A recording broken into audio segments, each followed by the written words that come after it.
Welcome to the show, Melissa. Hi. So it's awesome to meet you, especially since you're one of many that came from Ashley, who is very popular on the show. Um, so that tells me you're from Ohio, I'm guessing. Yes. Okay, I'm cool. from Same Ohio. kind of area too. You don't have to say where exactly, but same kind of roughly, like Yeah. Ashley. Yeah, I'm in the same area. Yep. Cool. So you know her personally. So there's people that Ashley knows from online besides physically know them. So that's why I was wondering. Don't worry, I say too, as you can tell. So my favorite question to start off with is, what is your sober date, clean date? August 11th, 2016. August 11, 2016. So you just celebrated 9 years. Yes. Yes. Congratulations on that. That's awesome. Yeah, I'm proud of that. 9 years, August 11th. Wow. My second favorite question to ask to newcomers is, what was happening August 10th of 2016? Oh, well, I was surrounded by DE agents and put in handcuffs and sick. Did you see? You said, like, I'm pretty sure you said DEA as in Drug Enforcement Agency. Yes. Wow. Okay. Can you tell me more about that? Yeah. Don't worry, we're gonna bounce around, Melissa. No, this is great. This is perfect. This is how I talk normally, so this is good. Yeah, it's just like this is us just getting to know each other. Like I said, Yeah, absolutely. Okay, so August 10th, I woke up that morning every day, sick as a dog. So my DOC was heroin, and then just crack, just because the person I was with, my kids' father, we were living together, and it was really toxic relationship. So every morning I woke up, I hated the sun, I hated waking up, period. And at this point, Children's Services had already been involved. So I did not have my I didn't have my two kids in the household because, Children's Services was already involved, and I had already went to rehab and relapsed within days. So woke up that morning, and at that time we were letting the dope boy borrow the car, and I get a phone call, and normally, we would get right in the morning. That was the whole deal. Yep. So get a phone call. Save anything, right? You can never save anything. You tell yourself, I'm going to get enough to save some for the morning. And then because we stayed up all night. You're like, fuck it, I'm just going to do the rest, and that's tomorrow Melissa's problem. Yeah, exactly. And we stayed up all night, because I was finally, well, and that's when I would, be alive, is at nighttime. So get a phone call, and it was, I didn't even know this DB really. He was more like a cousin of the original dope boy. So he called, and he's like, hey, your car is abandoned or something. We need, and then he hung up, and I'm like, what's wrong with the car? So I started panicking, and I was the only one, so the kid's dad, he was like, well, you got a driver's license, you're gonna have to be the one to go get a car. So I got on the bike, and we lived in Elyria at the time, so I had to ride the bike, and I was so sick, and really I don't know, I was panicking inside and sweating. I can still remember exactly how I felt, and it's summertime. Yeah, it was summertime, but I wore long sleeves in the summer, Oh, so you used to shoot then? Yes. Okay. Yeah, right. I still have scars. Yeah, I'm sure. But I was freezing. Like, it would be summertime, and I would still be freezing. Okay, you're one of those people. Yes. Not anymore, but that's how it was. So anyway, riding the bike, and I wasn't even thinking about cops. I was thinking, I'm sick, and we do have no dope. Like what's gonna happen? So that was the level I was panicking about. Yeah. So I ride the bike, and it was in, he had told me it was at Lowe's, is what he had said. So I go to Lowe's, and, it's like right on the side of a highway, this Lowe's is, and there's some hotels. So it's pretty open. Okay. Well, here I come find out DB was up in a hotel and watching me approach the car, and the car had the windows down. It's about to storm, and I'm like, I go to the car, and there's nobody around the car, and people are shopping at Lowe's, but like I'm not next to any other cars, and the keys are not there. So I'm like, where are the keys? And he wasn't answering me, and then finally he's like, hey, the boys are coming, and I'm like, oh God. As soon as he said that, I already saw cars flying in from one side of the parking lot to the other side. And I want to say within seconds, I was surrounded. Yeah. And they had their vests on, they had their guns pulled. Yeah, and I almost peed my pants. Like I was shaking. I was so scared. Yeah. Yeah, I was shaking. Like I remember my legs were like shaking, and they were like, get out of the car. And as soon as I got out of the car, I was surrounded, and it's like a scene out of a movie. Mm-hmm. And right away they start asking me questions, and I'm like, I don't, asking me about the car and who was in the car. And I'm like, I don't know their names. And, cause I really didn't know the real names. And I was just more freaking out. Like I'm going to be like, I'm going to be deadly sick. Like, that's all I'm thinking about during this time. And they said I wasn't forthcoming with information. So I ended up getting put in handcuffs in front of all these people, and I had to leave my bike next to the car. And I was just, oh my God, it was just insanity. It was insanity. So I get pulled down to the police station, freezing to death. But this time I'm like, I'm about to start getting sick, like throwing up sick. And of course they I don't know if you've ever been stuck in jail. They make you wait. I was arrested in the holding tank. I've gotten I had a cop watch me do my deal because he was watching my dealer, and I drove an hour and 45 minutes to see him. And because I lived in like Amish country in Pennsylvania, in Lancaster County.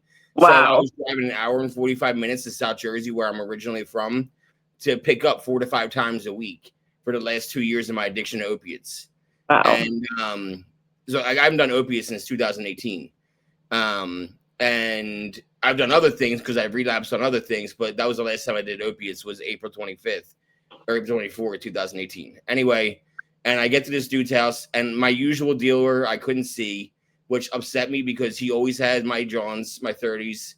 And this guy had 30s, but he was always a pain in the ass. Like I was buying 20 of them, for $30 a piece, and he was acting like I was putting him out, like, and upsetting him.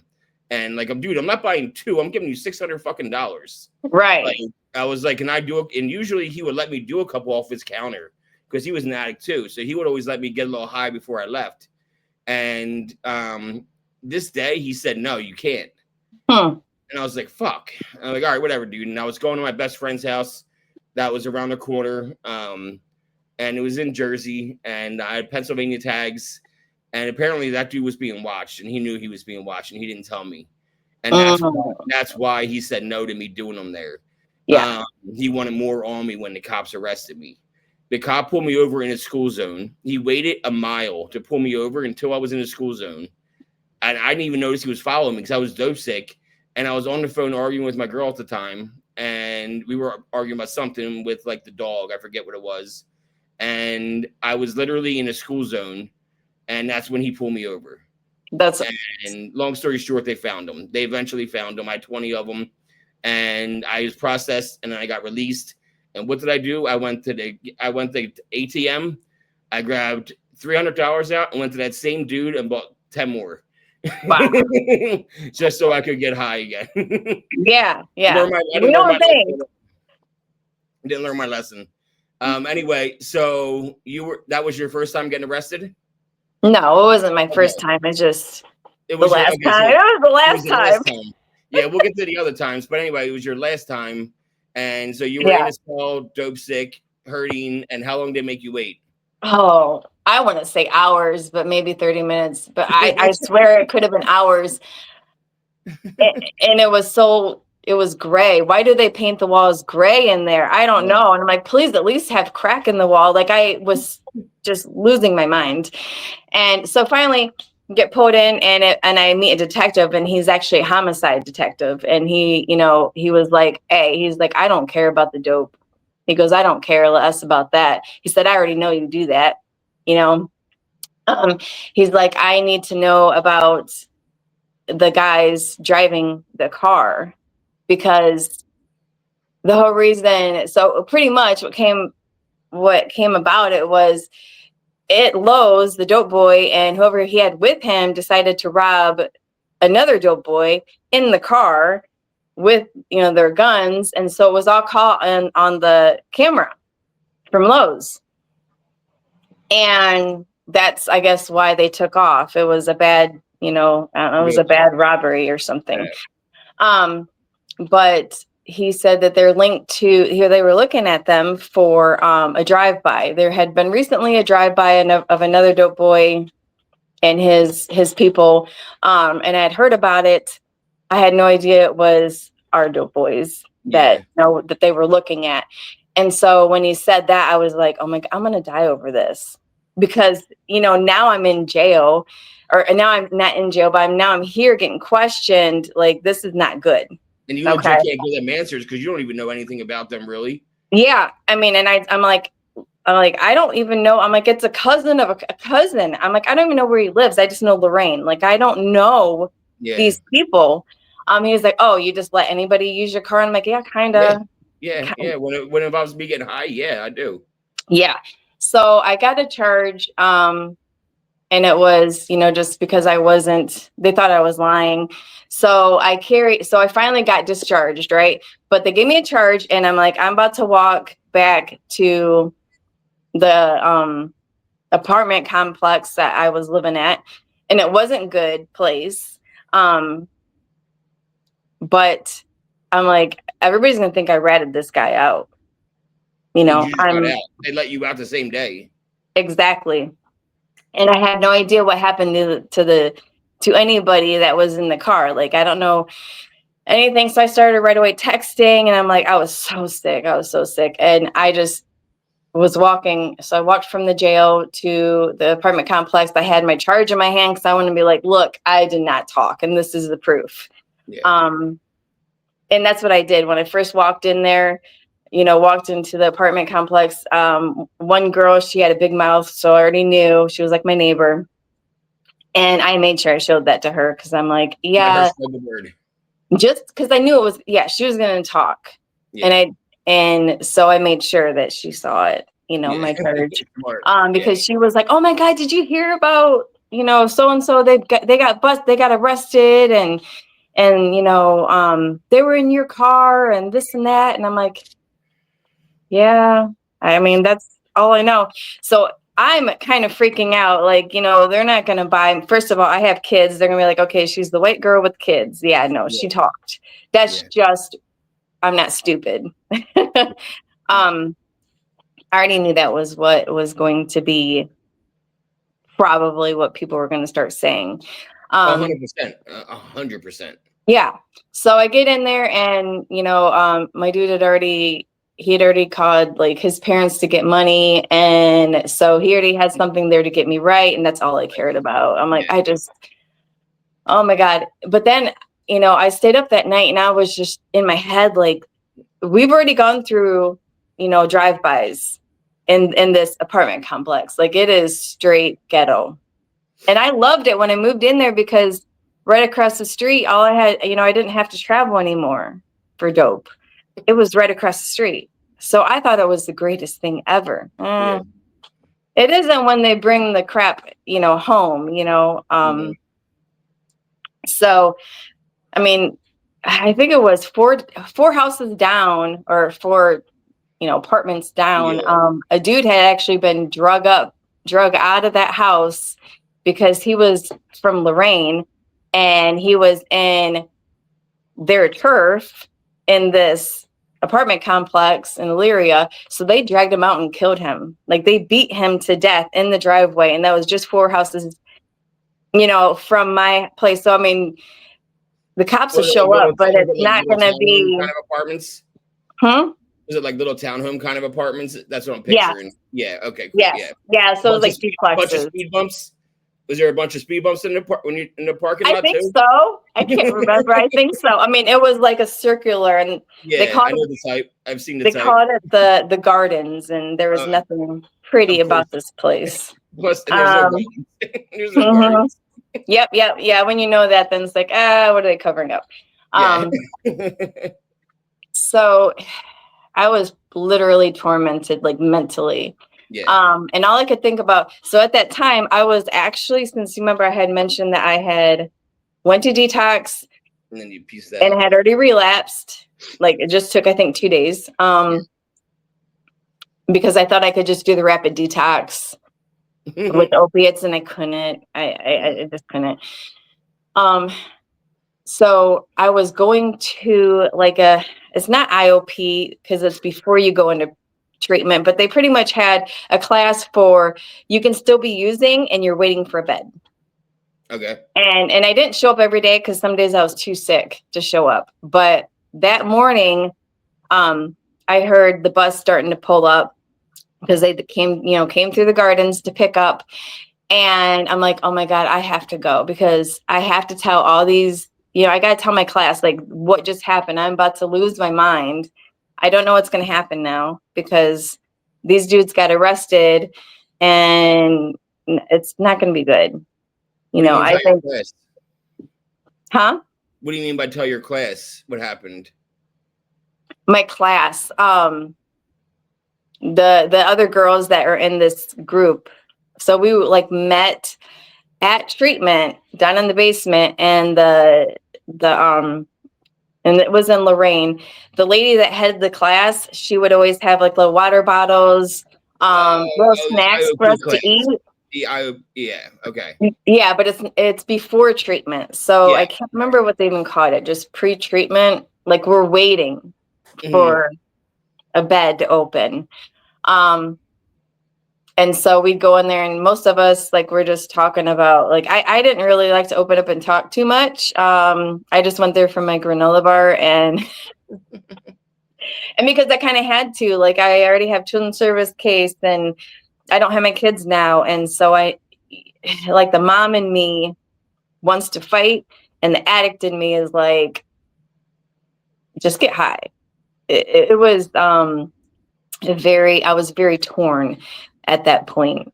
But yeah, I know I just wanted to go in town. You were going there sick. Yeah, I'd go in there sick, and I didn't make it every day. Sometimes I could hear the bus and they'd honk, and I'd be like, "No, I need to get rid of it." Yeah. So but I had to keep showing because Children's Services is going to find out if I start not showing up to this class. I mean, they already know I've already done relapsed. It's just a matter of time. Oh, so wait, you were going to this class before this happened? Yeah. Okay. Yeah, and just a few days because like it was just a week prior to that I went to the rapid detox. I did the 3 days and I'm like, oh, I can just get me off the heroin and I'm good. And I wasn't. Yeah, okay. Now it was the mental part was like way too strong.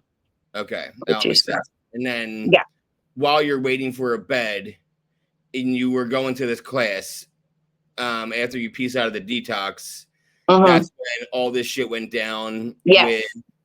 And then you got home that night after your crazy day, and your boyfriend had shift for you waiting so you could get high as soon as you got home. Yeah. And that was the last time you got high. That was the last time I got high. That's awesome. Yes. Okay. Yes. Thank God. Whew. That's awesome. It is because it's the chaos that we live in or we lived in was just like that was a chaotic day. That would make somebody, maybe going to like having a mental breakdown. Yeah. But it was just another day of chaos, you know? Yeah. But this time Chaos I is was my really favorite topic worried. when I'm running a meeting. When I'm running a meeting and there's like no topic, I create a topic, and usually it's chaos for people to share on. And because I want them to remember what the chaos was in our addiction. And that's why whenever I do these interviews, my second question is, what was happening the day before your sober date? That's the best question I've ever heard. Yeah. It is. It's really good. So I went into the class and I'm like, I've got a story for these girls. I can finally say something. Yeah. I finally have something to say. And I'm sitting there before we even get to class started. One of the caseworkers from upstairs came to the door and she just said, there's a bed that just opened up. Who wants it? Man, my hand shot so fast up in the air and I'm like, this is it.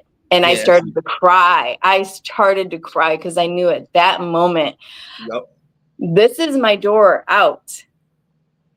And so I was like, me. And I didn't even care who else was in the room. Suddenly I'm just like, me. I need to like fight for this room. Yeah. For this open bed. And then she was like, it's yours. She's like, go get your stuff. I'm like, I don't even care. I was kind of scared. I don't even want to go back to the gardens, Yeah. Because it's the next day. Like people are going to be waking up. Like it's just. Get me the fuck out of town. I didn't even care. I didn't even care anymore. And actually, when I actually told the caseworker, or the other not caseworker, but she was like the one of the counselors, I'm like, look, this is what just happened. Now I have this charge and I don't know what's going to happen. You'll be under medical treatment. They can't do anything to you until you get out of a rehab. Right. But what I was worried about was I got arrested. And then I got arrested beginning of March of 2018. And I did my preliminary hearing high. I went to my preliminary hearing high as hell with no lawyer. Wow. And even though they tried to hit me with like intent to distribute in the school zone and all that shit, I still went there without a lawyer high. And then I had like a crazy thing happen. I don't need to get into it. Everybody knows it by now. But I had a crazy chain of events happen like you. And I was like, all right, I'm ready to go to rehab. And it was my choice to make. I was 31 at the time, and it was 10 years of opiates, and I was like, I'm surrendering, I'm done. And I went to rehab all the way in Los Angeles from Philadelphia area. Wow. And I said, fuck it, I want to go somewhere where nobody knows me at all.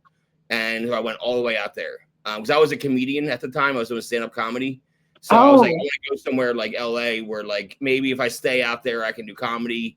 And it's like, maybe that's my calling, and I ended up not staying, but it doesn't matter.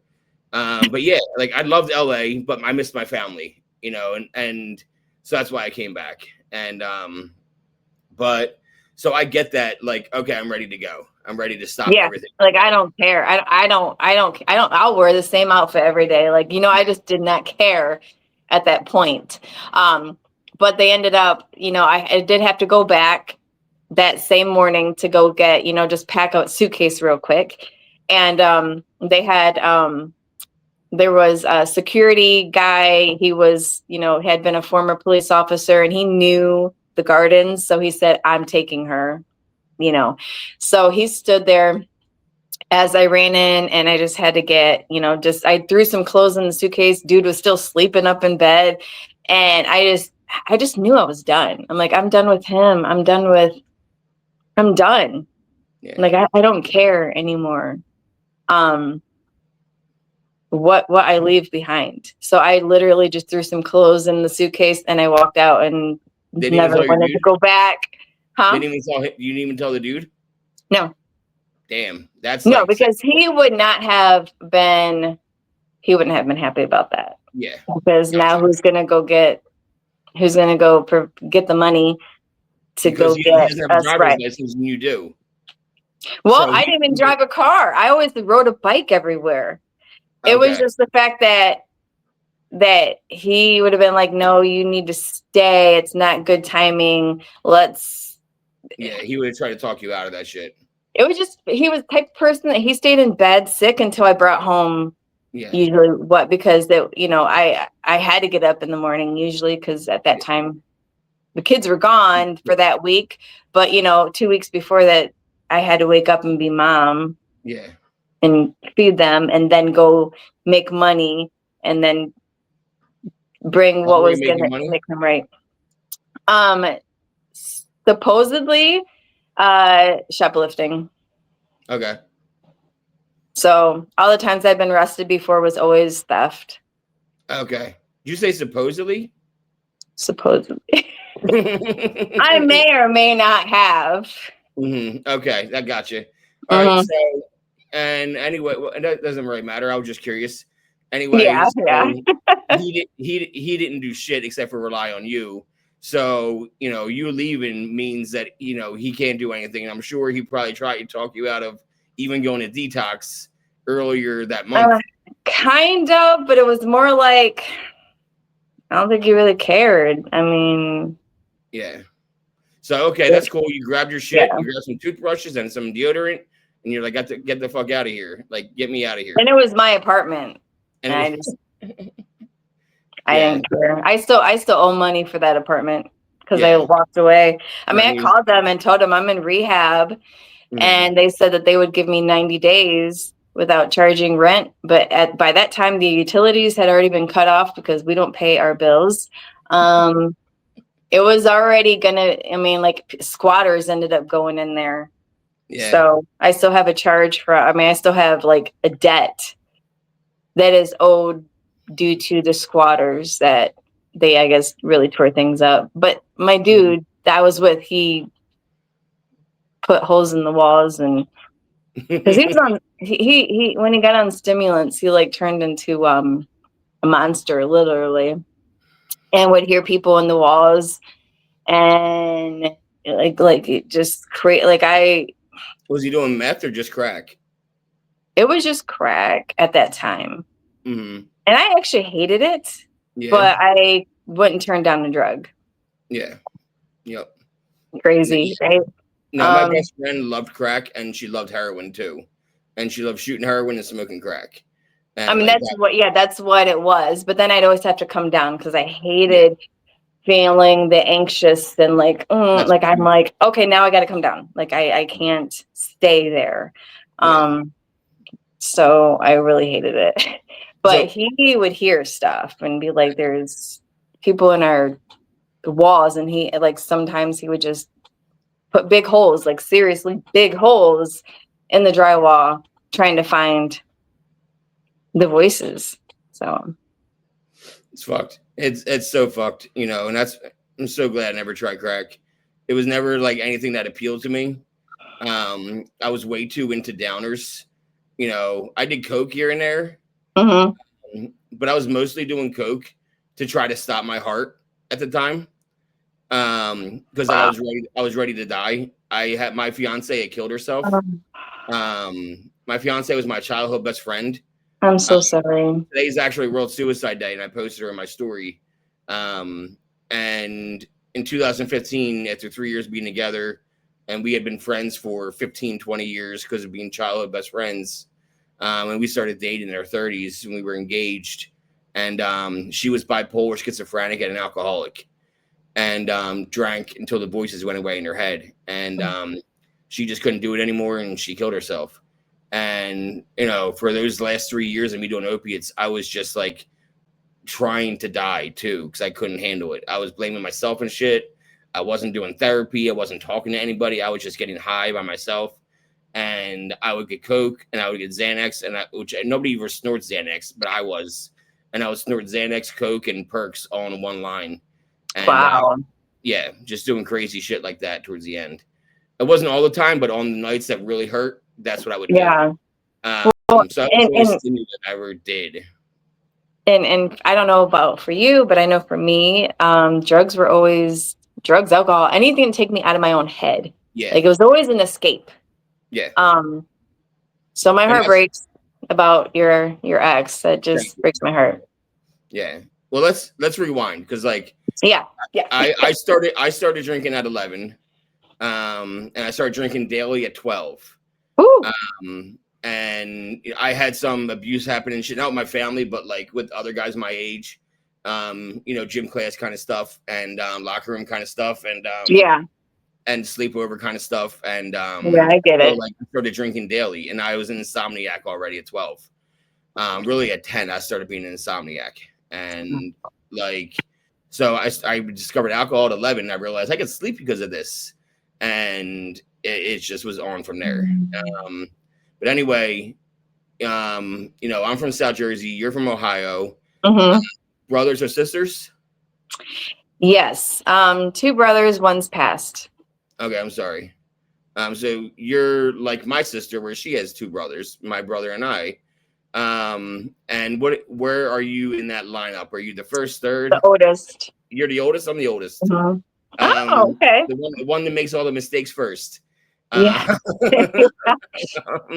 Luckily for my family, I was the first and only. My brother and sister saw me fuck up, and they're like, "No, we don't want to do that." And they're thriving and like that's great. own houses and shit.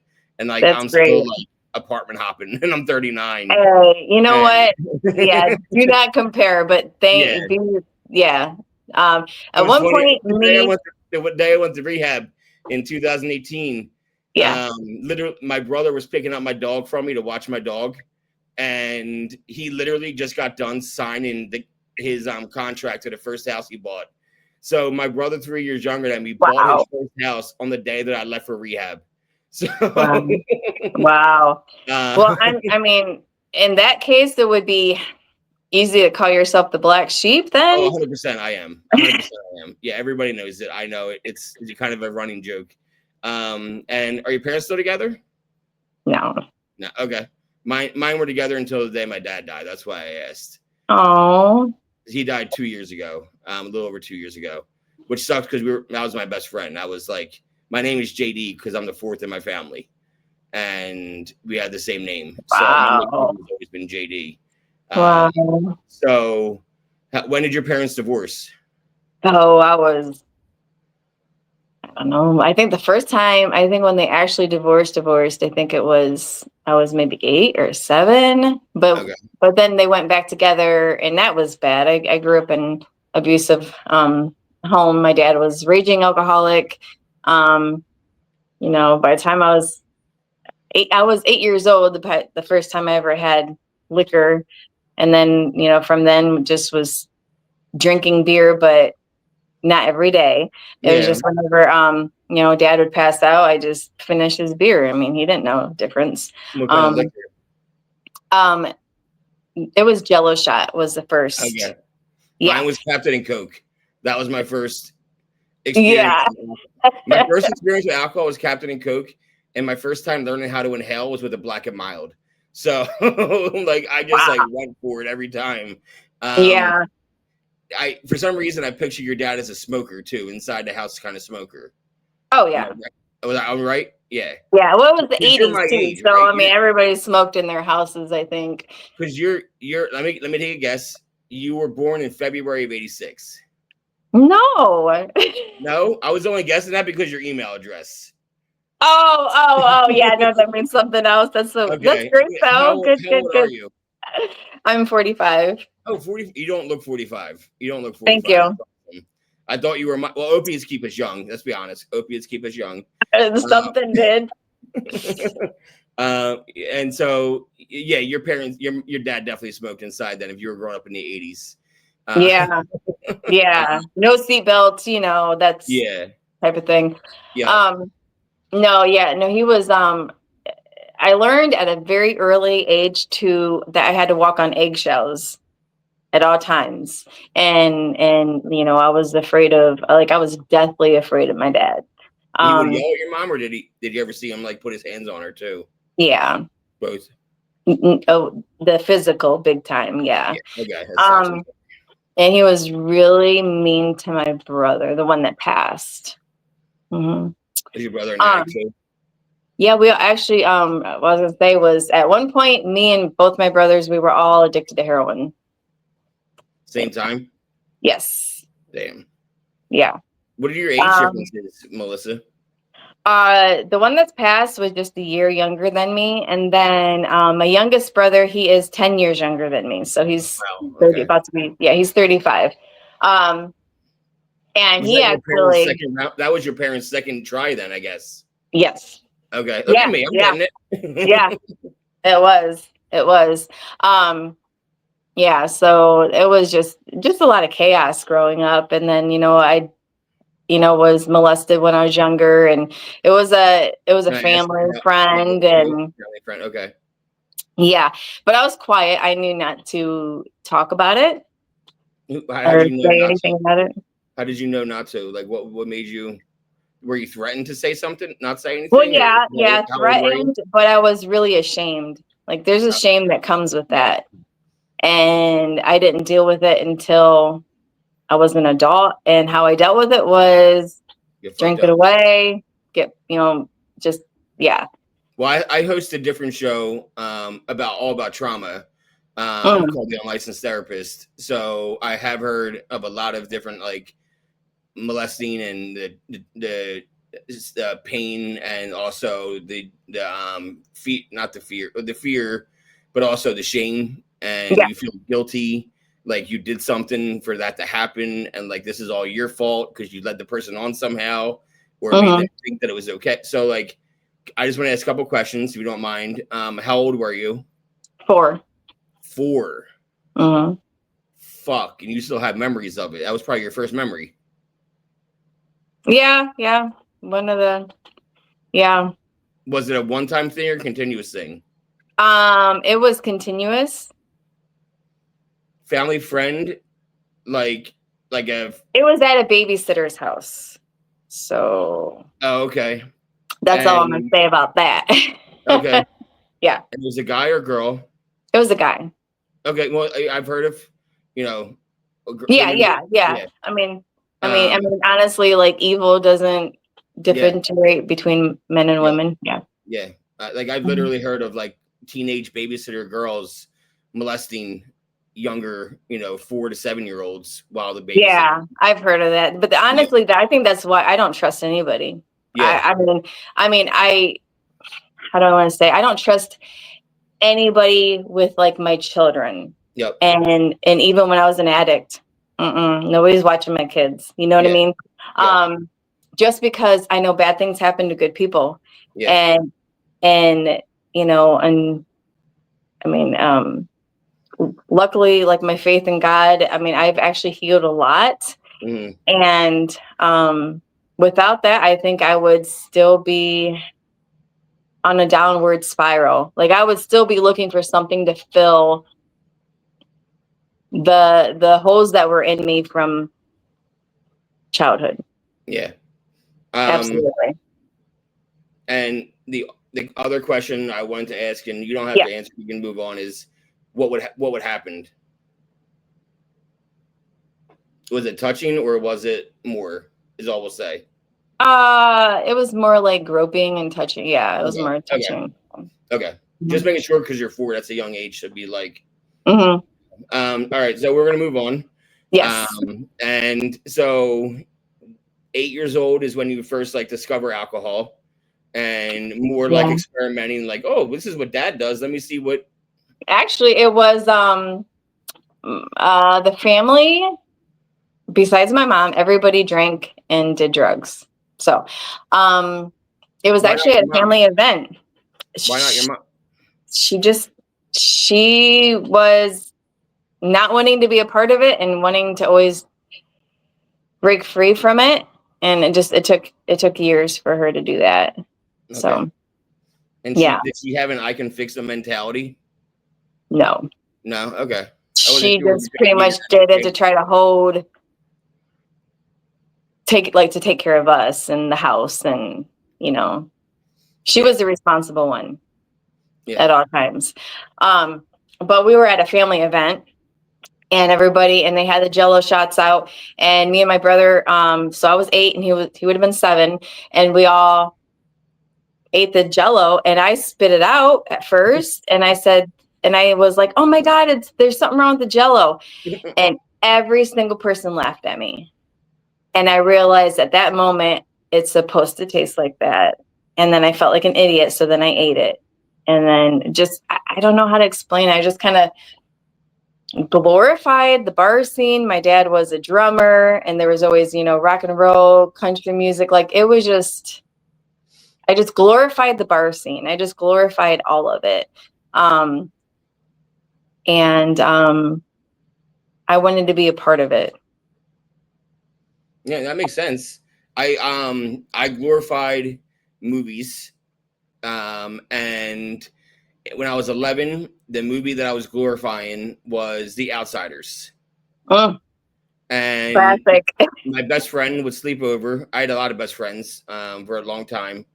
And my one best friend since first grade would sleep over every Saturday or every other Saturday. And we would watch movies. And the movie that year we watched the most was The Outsiders. Mm-hmm.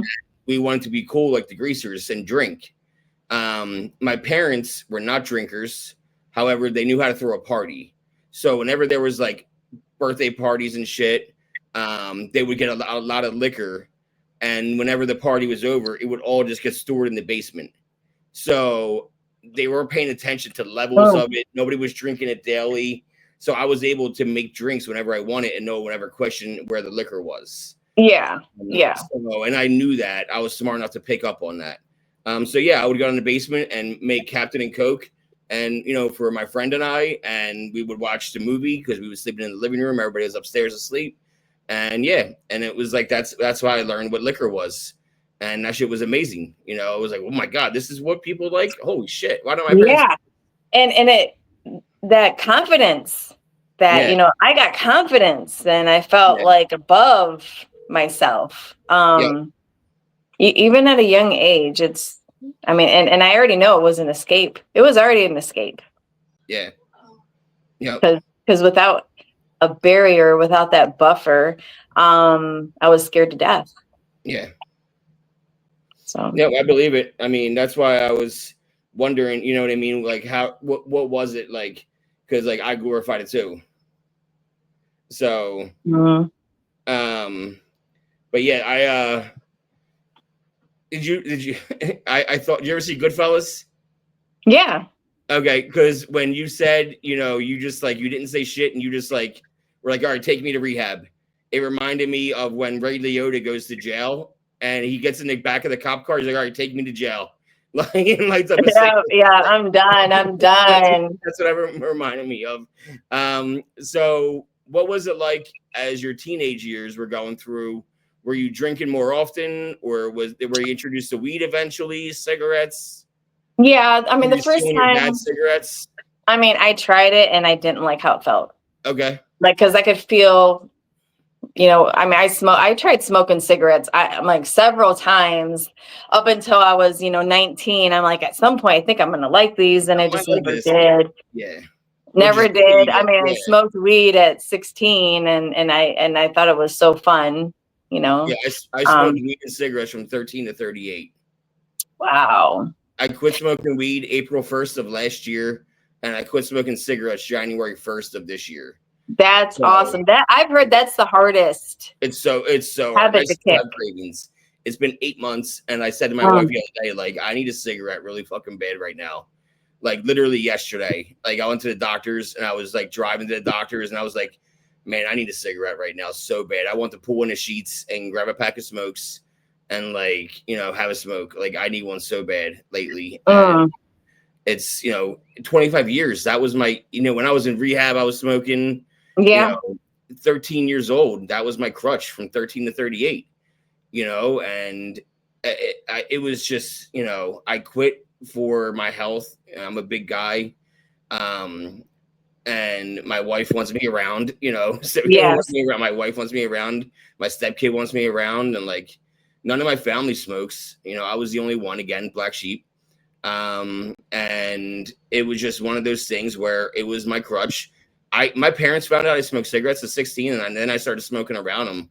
They didn't try to stop me. I had my own money. I got a job at 13 years old to support my habits. And wow.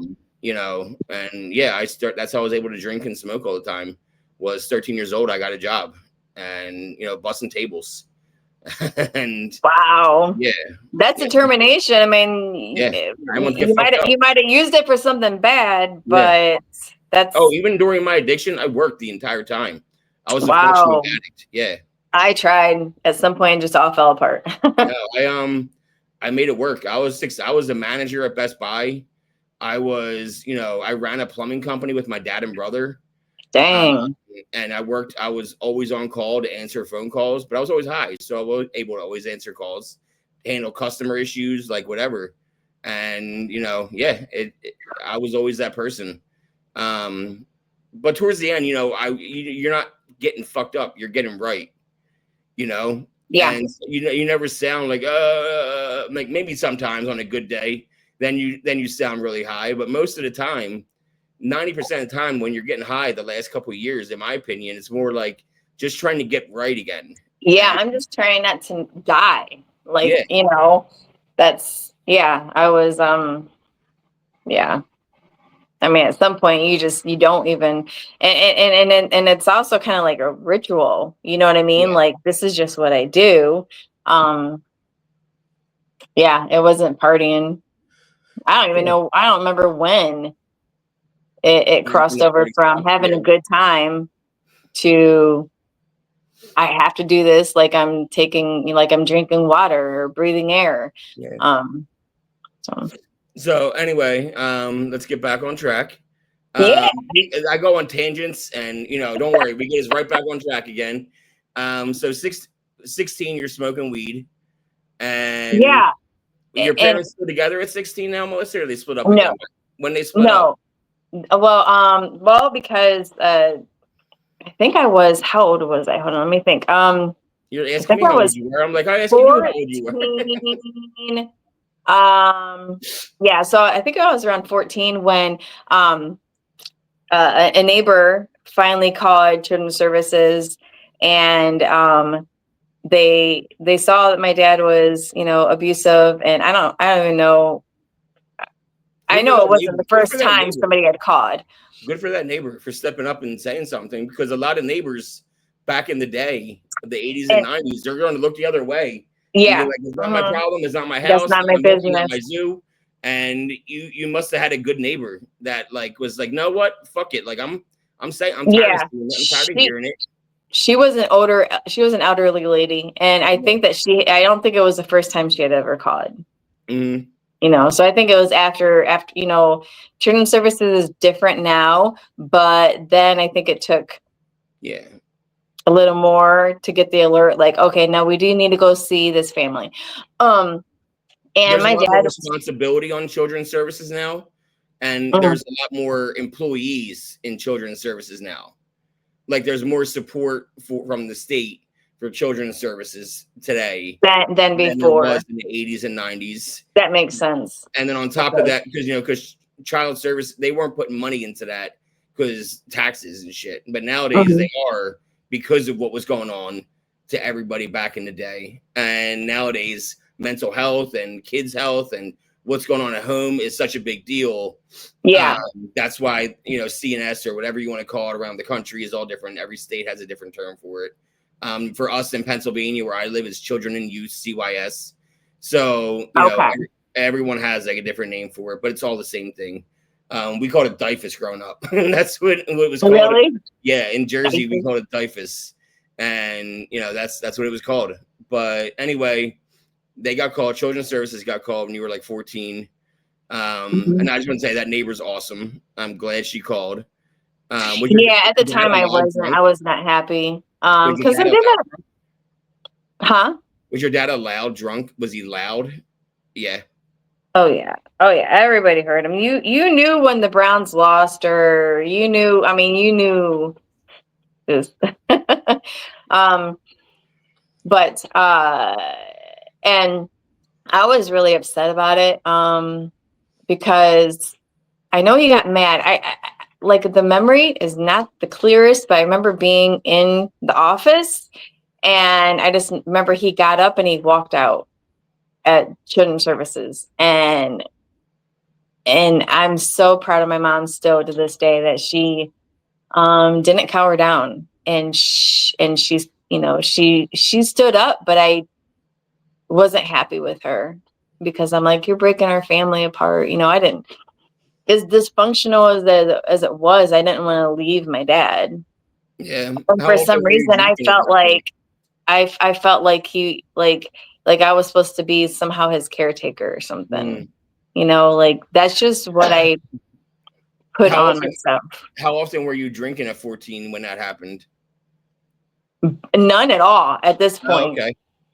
Yeah, I wasn't like I said, I didn't when I would like take beers and stuff like that, and I got drunk a few times, and um, you know, just walk into people's houses and get in their fridge, as a kid. So by the time I was like 12 years old, 13, 14, my mom started going to a church, and I actually got baptized and filled with the Holy Spirit at that time. And I didn't quite understand the power of it, or how healing it could be. Is just something I experienced. So I wasn't drinking at that time. And my mom was trying to raise us right, and be good people. Um, and my dad tried to go to church, and he just it only held for maybe 6 months. And I think that's when they got together and tried to make it work again. So finally, this time, him walking out of training services, and I just remember the cops had to follow us. We got escorted by the police, and I was so embarrassed because I'm like, everybody's gonna know. And I asked my dad. We were able to walk in and get just they said, like our favorite things. Just walk in and get your favorite stuff. And I think I had like a teddy bear I wanted to grab, and I looked at him, and I'm gonna try not to cry, but I didn't understand. So I asked him, will you please choose us instead of the alcohol? And he said, I can't. And that broke my heart. But hindsight, that's what I did to my own kids. So sorry. No, you're allowed to cry too. But it's crazy. It's crazy. Addiction does not care. Nope. It doesn't care that you're a mom. It doesn't care that you're a dad. It doesn't care how much you really love your family or the people around you. It's going to take your soul. Yeah. It's going, to come before everybody else. So it's just one of those things that I'm like, man, I Yeah, I experienced told that you my dad was myself. my best friend, right? Remember I said my dad was my Yeah. best friend, and Yeah. we ran a plumbing company together at the end of my addiction, and I embezzled $10,000 a year before that from the company Wow. over 6 months, and he caught me eventually. And all he Yeah. said to me was, "I'm taking 200 or $500 a week out of your paycheck. I'm taking out to pay me back, and for over 20 weeks." And so I paid him back to 10 grand over 20 weeks. That year I made like 100 grand. That was my best year ever in my life that I made money because I was making commission too. Mm. And so I paid him back within 20 weeks. Wow. But yeah, on top of I made 94 grand that year on the books, 104 grand technically with the money I gave back to my dad. And I didn't have any bills because everything ran through the company, was paid through the company. Yeah. And I still needed to embezzle $10,000 to afford my habit. Wow. Um, yeah, that's how fucking bad it was the last 2 years Yeah. of my addiction. My gas and my driving to Jersey 4 to 5 times a week, gas card through work. So I wasn't paying for gas. My Wow. cigarettes I would buy at the gas station with the gas card. Food was at the house that my dad paid for. Living with my dad and my brother at the time as roommates. My brother and my dad would go to Jersey on the weekends with my mom. My mom was in Jersey with my sister who was going to finish in college. So, Mm. we worked in Lancaster County where our business was opened. And my brother and my dad would go back to Jersey on the weekends just to be with my mom and my sister. And eventually my mom moved. They bought a house in PA and settled in PA. But I was by myself in that house and just getting high all the time. But either Wow. way, but yeah, I needed to steal money. on a year that I made $100,000 Whatever because you got, it's never enough. never enough, never enough. My Never enough. dealer, I had his bank account number, and he would front me all the time. And sometimes $1,000 worth of pills a week he would front me. And Yeah. when I would get paid on Tuesday, I would go to the bank that his bank where he banked at. It happened to be right down the street from where I worked. And I would go through the drive-through, give him his bank account number, and deposit the cash that I owed him right into his bank account. Wow. And he would trust me. And I sold for him. And a quick story was when I knew I had to go to rehab finally, and I set up going to rehab, right? And my dealer was my best friend at the time. Like he wasn't my best friend, but he became my best friend because he was somebody I talked to every day. Yeah. And somebody that like I confided in because I needed to like kind of manipulate him to front me all the time, right? And because he wasn't a drug addict, he was just a dealer who was just making money, but he wasn't using his own shit. Okay. So he was serious about it, but he was calculated and make sure he only sold to certain people. And so anyway, I owed him $1,800 when I decided to go to rehab. $1,800. And I called him up on a Monday, and I went to rehab on Wednesday. And I said, "Hey man, like, listen, I don't know what to do." He's like, "What's wrong?" I was like, "I have a chance to go to rehab on Wednesday, but I owe you $1,800. And if I go to rehab, I don't know how I'm going to pay you back because I don't know how long I'm going to be gone for." Yeah. And he was like, "Listen, if I never hear from you again, you don't owe me that money. But Wow. if I hear you're back in town getting high, you owe me the $1,800 again." That's a good story. That's crazy. Yeah. And that's a true story. And that's why I believe it. I've Yeah. never talked to him again since. And I know what he's up to. I know what he does now. He owns, whatever, but he's doing really well, working straight and not needing to do drug dealer shit anymore. And, I check in on his Facebook here and there. We're not friends on Facebook anymore, but I check in just to see what he's up to. Just to make sure he's doing the right thing. Because we got to become friends talking sports and shit, like whatever, like, we became friendly. And he did that for me. And I'll never forget it. And it's still the reason I'll never do opiates again is I don't want him ever finding out. Yeah, it's $1,800, man. Yeah, exactly. So that's my quick story of why another reason I don't want to do opiates ever again is because I like that story. I made a promise that I wouldn't do it again. And I got a huge higher power moment, and I struggle with higher power stuff, even though I'm very active in NA. I struggle with higher power stuff, but like that's one of them where I'm like, well, there's an instance right there. That's a higher power movement. Because you couldn't have come up with that. You know what I mean? Like that was that's someone doing something for me that I couldn't do for myself. Yeah. That's big. Anyway, so when does your drinking progress then? Because how were you in school? Were you like active in sports, or were you like getting good grades, or did you have a lot of friends? I was a straight A student. My brother, the one that was just a year younger than me, he was opposite. He had ADHD and he got in trouble all the time. Okay. So I was the perfect student. And I was good through high school.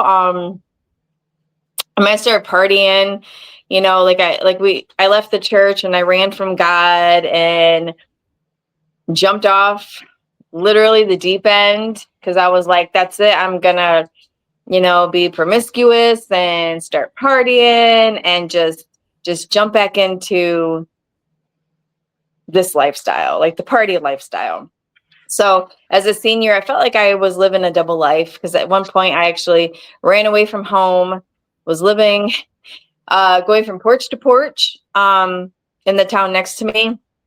And like my mom had no idea, but she had, rules for me, and she was with a new guy and I couldn't stand him. And he tried to tell me that I was going to have a 10 o'clock curfew. And I'm like, I can't go from midnight to 10 o'clock. We're not going to do that. So I just took off. and I got a job, and, I didn't have a car, but I still made it to work every day. And I was living on people's porches, like carrying around a garbage bag of clothes. So a lot of bad stuff happened that summer. Because I was gone for, I want to say, 5 months. Kind of just bouncing from one place to another. And My wife did the same thing when she was 16 with her mom and got into a huge thing, and then ended up like sleeping over this friends and that friends and this friends and that friends, and for like 6 to 8 months until like I think she got pneumonia. I'm sorry, they. My wife is binary, them, they, them. But yeah, they got like pneumonia and really bad, and ended up in the hospital, and that's when their mom got called, and then their mom wanted to be super mom all of a sudden and like bring them home and like, all of a sudden be like this great mom again. oh, And, yeah, but yeah. they're not talk. They don't talk to this day. They haven't talked. They don't communicate really. Oh, okay. It's gotten like that bad over the years. But anyway, you and your mom, you had that thing, and you're like, I'm out of here all the time. I'm like, I'm not coming back home, really. Yeah, and it But you wasn't were still really. in It was school? just the guy that my mom was with. I couldn't stand him. We got into arguments all the time, and he wasn't really nice, you know. So, Were but you my seeing mom your was dad trying at to show all? me, huh? Are you seeing your dad at all at this point? I was, because I always, like I said, I was trying to be like the caretaker to my dad. Yeah, he was still drinking, and I'd meet up with him a few times. It was just really embarrassing when he would pass out. Like, we would be in public at a restaurant, and he would literally pass out. And we haven't even gotten our food yet, and he's drunk. So, Yeah. those are embarrassing times, but I was always there, and he called me, and he'd call me when he was like wanting to end his life, and would be like, I just You'll have to put on your well, teenage daughter. rewind really quick. Okay. And when I was 16 years old, my grandmother was murdered, and she was a bartender. Your grandmother was murdered? Yeah, my dad's mom. She was For murdered. like, why? She walked in. The person stayed back to rob the bar, and she was closing up, and she tried to stop him. But it wasn't just a simple, he tortured her.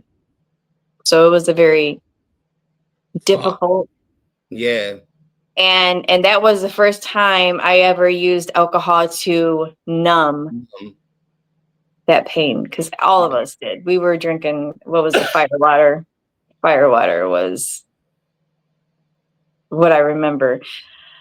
But it broke the whole family apart. It really did.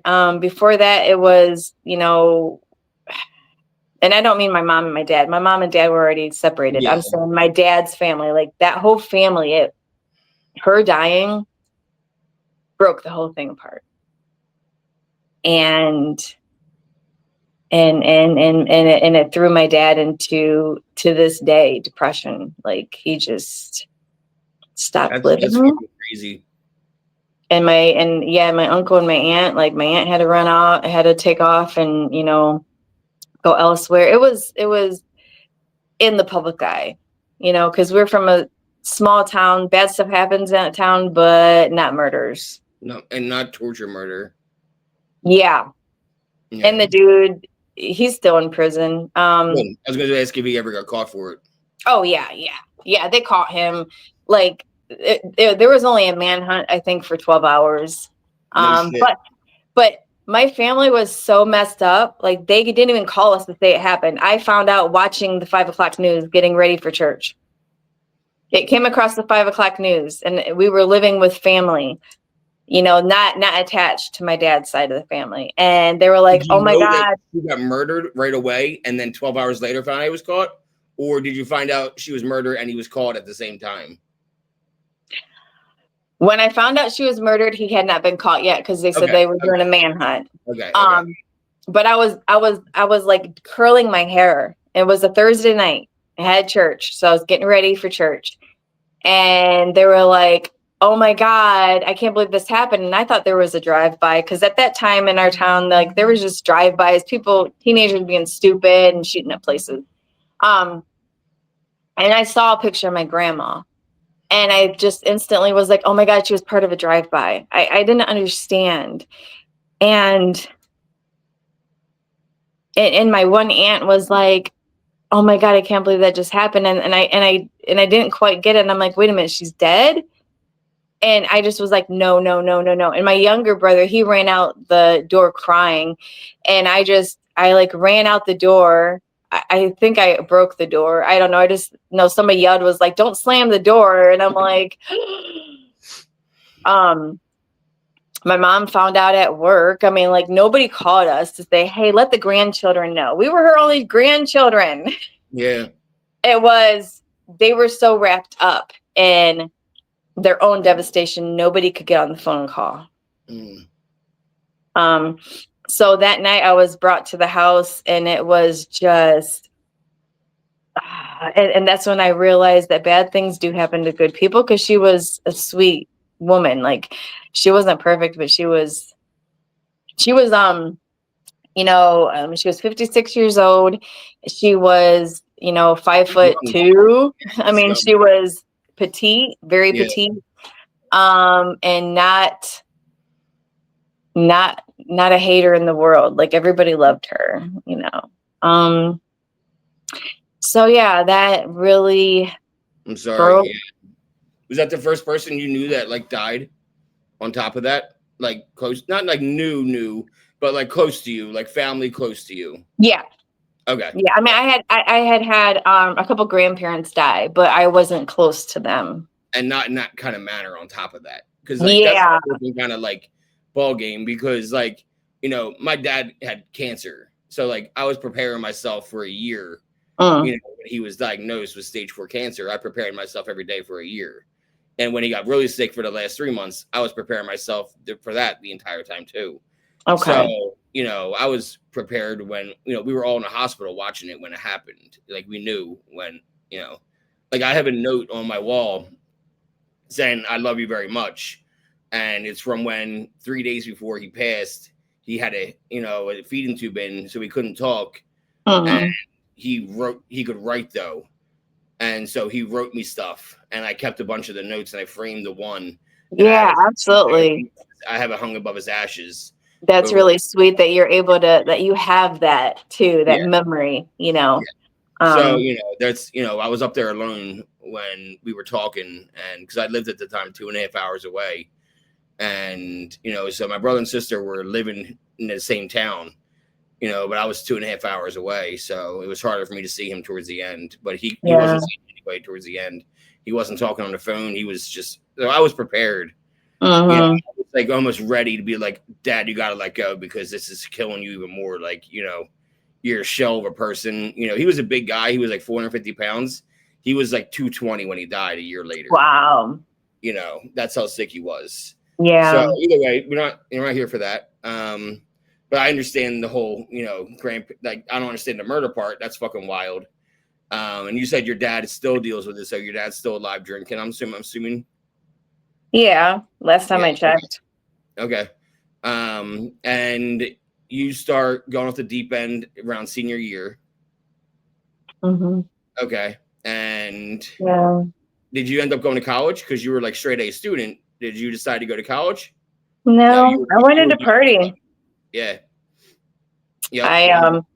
Did you move everybody in my senior class, they, you write your goals, and I wrote the pursuit of happiness was my goal.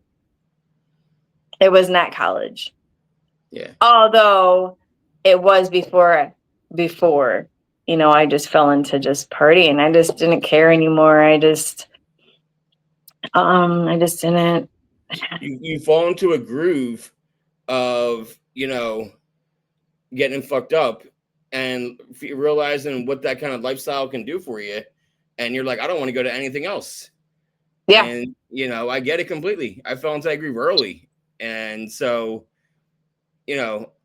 Yeah, my parents found out I was a drinker at 16. When they found out I Wow. smoked cigarettes and the weed, they found out I drank all the same night.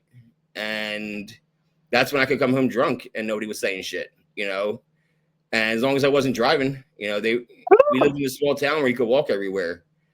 And so, sophomore year, we would walk around, even 8th grade, starting 8th grade, and the sophomore year before we got our licenses, we would go walk around town. We go to the liquor store. We'd pay a homeless guy to buy us liquor, or some of us had older brothers and sisters. We'd pay them to run for us, and they'd go to the liquor store for us. We get liquor, and then we'd walk to 7-Eleven. We'd grab Gatorades and shit, pour our liquor into Gatorades, walk around town smoking cigarettes, smoking Black and Milds, hanging out in the woods, just getting drunk and high all night. Like that was our shit. So, but anyway, you fell into the party phase. And when did you move out of your mom's house? Right after I graduated. So, right after. Yeah. So I spent that summer, living out of a garbage bag and people's porches. And I had to borrow water for showers. I had to borrow. It was just one of those things. I was like, the things that you take for granted is a shower. And a few more times of some sexual assaults during that summer because I was just getting high and drunk around the wrong people. And do you remember them? We don't have to get too deep into them, but do you remember them happening? Or were you too drunk to have a memory? You do have memories of them happening. Mm-hmm. Same person or different people? Different people. And those were more intense sexual assaults, I'm sure, because of your age. Mm-hmm. And same age, guys were the same age too? Some of them are older, but I mean, you trusted the wrong people at the wrong time. They took advantage of you when you were drunk and you couldn't really say no. Yeah. Yeah. Okay. That happens, unfortunately, way too much. Yeah. So, I'm sorry. Yeah. We can move on now. So yeah, go ahead. Oh, so then after college, after high school, not going to college. I mean, I went into like the state college, nearby, and just started doing like my general education because I was doing that when I was in high school. So I was straight A student, and you know how you can do like partial day. Yeah, you can do college classes. So I was doing that.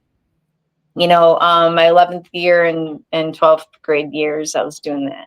But like I felt like I lived a double life because I wouldn't let people really know that I my friends knew my party side, and then like I didn't want my family to know. But I graduated and I was completely tripping on my graduation day. Like my eyes are so dilated. My brother kept telling me, he's like, just don't look at anybody. Like tripping on acid? Yeah. Yeah. And I stayed up all night, watched the sunrise. It was like, That's one of the things I do miss is acid. I'm not gonna lie. I do miss acid. Well, but you can't stop it. It's not like, once you're in it for like the rest of the day. That's the thing. It's an 18-hour event and you have to be prepared. And you have to go into it with like you don't want to do it around people who aren't tripping, in my opinion. I had a bunch of rules set for myself. Oh my goodness. And, I never had a bad trip I want to say I tripped probably 15 times in my life. And I never had one bad trip. I had amazing experiences each of those times because it was always with small groups, no more than 3 people each time. Most of the time was me and somebody else, and that was it, me and one other person. No cell phones allowed because that would just, get you into a zone of getting you way too fucking weird. So no cell phones allowed. And yeah, I never had a bad trip. I'm gonna be honest. Thank God there were no cell phones when I was doing all this. Yeah. Nowadays, I didn't even think about it. There would be records, you know what I mean? Like there was just, back then, but yeah, no, I did have some bad ones. And I just remember like, I wanted to bang my head up against the wall because I'm like, I need to knock myself out to get out of this one. I was just like, I always had this motto, don't down it unless you've done it. And so I was proud. I was pretty much proud of that. No, That I I would get it. try. Yeah, I I would mean, try anything. yeah. And I was, I always believed, whatever works for you type person. My rule was just try two. That were acid. The first time I tried acid was I'll take 2 tabs. Or the first Oh time my gosh. when the first one I was presented with ecstasy, which wasn't long after acid, I'll be honest. Because I moved out at 19 and got my own apartment. And not because I had to, just because I could afford to. I was, like I said, I was always a worker. Yeah. I didn't go to college. I did go to college, but I could afford to. Either way, I dropped out to live on my own, and yeah, I had the party place. Everyone came to my house, to my apartment to party because everyone else lived with their parents, at that age that I was friends with, or they were at college somewhere. So my apartment became the party place, and everyone come over just to get fucked up. And that was my lifestyle for a long time because, Well, yeah, if you had the place, yeah. 'Cause I know when I moved out, I moved out and moved in with a guy. And yeah, that was no, that stupid. wasn't my story. Yeah, it was me single, That was just really living on my stupid. own. And I remember the first time I did ecstasy it was like a Friday night, and it was about a month before I got introduced to opiates, 2008. And I had this weird memory with dates, by the way. So like I can remember Okay. this shit. And my friends, some of them had keys to my apartment because they would come over and like make like brownies, like pop brownies and shit while I was at work. And like sometimes I go home from work and my apartment would be clean, and there would be a note saying, "Come to blah blah blah's house." I'm not going to say his name on here. We have good shit, and like here's a brownie to get you started. And they would come over, make brownies, and then go eat them at like the parents' house. Yeah. So anyway, they walk into my room, and I'm just laying in bed high, watching TV, just smoking weed. Because just like I said before, I did opiates, I was just smoking weed. Yeah. And having a drink. And they're like, "Oh, come on, we're gonna go out and do some ecstasy." I was like, "I never even done ecstasy, and I got work tomorrow. Like, I'm not doing ecstasy right now." And it was my best friend who I drank with at 11, and my other best friend that I did everything with, like to this day. Like that was my boy. That's the dude I was going to his house to go get high when I got arrested. Like that was so these 2 guys. And I was like, "I'm not doing ecstasy right now. You guys are fucking ridiculous. Like I'm not doing ecstasy." Right. And my friend that was 11, I'm not gonna say either of their names, but he knows if he's watching. My friend that I drank with at 11 goes, "Well, I guess there's going to be a drug that I've done that you never did." And I said, "Fuck it, give me 2." And I got out of bed. Goodness. Give me 2. No. Like the other friend dropped a baggie down. He had a bag filled with them that he picked up to sell. So they were $10 a piece. And I was like, "Fuck it, give me 2, $20. I'll get high." And yeah, popped 2 e-pills. That was my first time doing ecstasy. Yeah. And it was just fucking crazy. So that was like my mentality when like I first got into perks. About a month later, there was a drought with weed, couldn't get weed anywhere. And my weed dealer was over my house, and he was going to the bar. And I was like, "Yo, just any chance you got weed, bro? Anything." Because I had work early next morning. So like I couldn't go to the bar that night. I was 22 years old. And I was just drinking at home, watching like Phillies or something like that. And he's like, "No, but I got perk 10s, $10 a piece." And I was like, "Fuck it, just give me 2." And hand them $20. Never been so high in my life, Melissa. That was my coming of age moment. That was my moment of like, like this is what I want. This is what I've been searching for. I don't need alcohol anymore. I don't need weed anymore. I just want these every single fucking day for 10 years, 9.5 years. October 2018 or October 2008. Yeah, 2008 to April 2018. Wow. 2008 is when I got hooked on heroin. Really? So both of us 2008 for opiates then. Yeah. Opiates were fucking wild in 2008. Yeah, and it was kind of unheard of. I mean, like I knew what it looked like, but I didn't even know. Like here I had done it years and years before. My one brother brought it over, and I loved it. And then he went to prison. So I didn't even know that that's what it was back in Well, 99 or let's catch up to 2000. 2008. Let's catch up to that real quick. So you Yeah. move in with this guy at like 19, right? Yeah. And I just wanted to escape. I wanted to get out of town. It reminded me of bad. Everything was bad. Like this happened at this place. And that's where my grandma was murdered. And I wanted to escape. But wherever you go, you take yourself. And Ask me how many times I moved between 2005 to 2005 to 2020. Ask me how many times I moved, or take a guess. 8 times. 34 between 5 different states. Oh, you was running from yourself. Yeah. Wow. That's way too many. You probably can't remember all of your addresses. Like, that's a lot. Yeah, it is. But that's why I can remember dates, because I can pinpoint, like, where was I living? I was living here. That was then. This is what I was doing. And like, I can kind of like connect the dots within a couple minutes of my story. My story is a long one, but I can connect the dots pretty quickly of where I was, what I was doing, who I was with, and all that kind of shit. Okay. Like, North Carolina, New Jersey, Pennsylvania, and California. But California, I was sober, because that's where I went to get sober and stayed there for a while. So, but anyway, 34 times. And that was when I met my wife and moved in with her at 34 or 33. But yeah. Okay. Anyway, so you move in with this dude because you need to escape.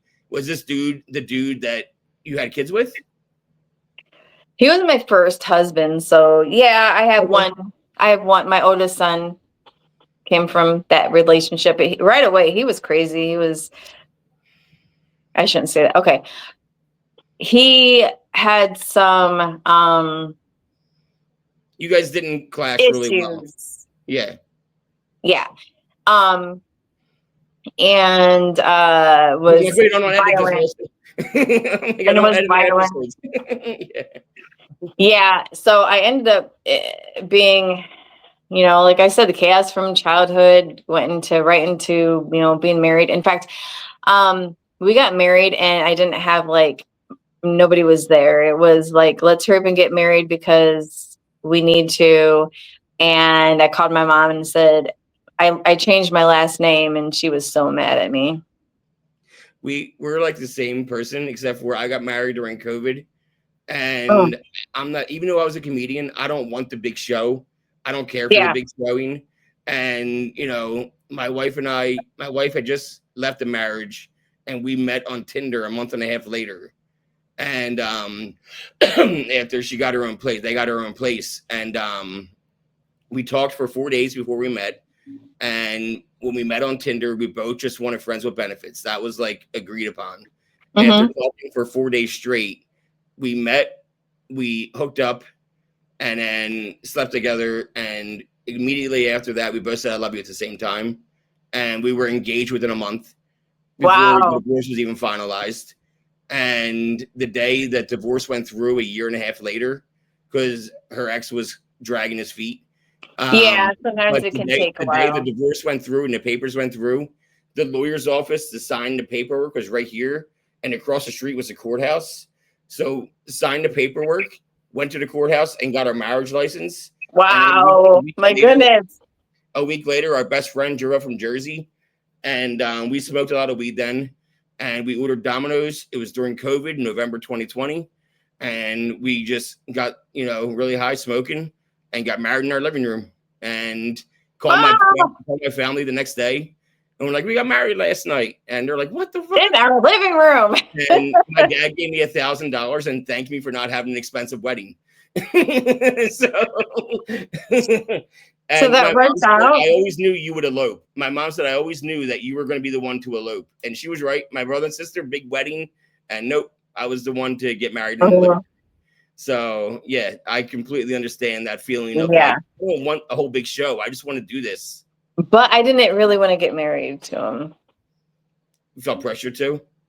Yeah, because we were in, I was very codependent, and I didn't realize it. I didn't even know what that word meant back then. But I had my first kid, which was the first time I ever realized, in real love was when I looked at my baby boy and I actually loved him.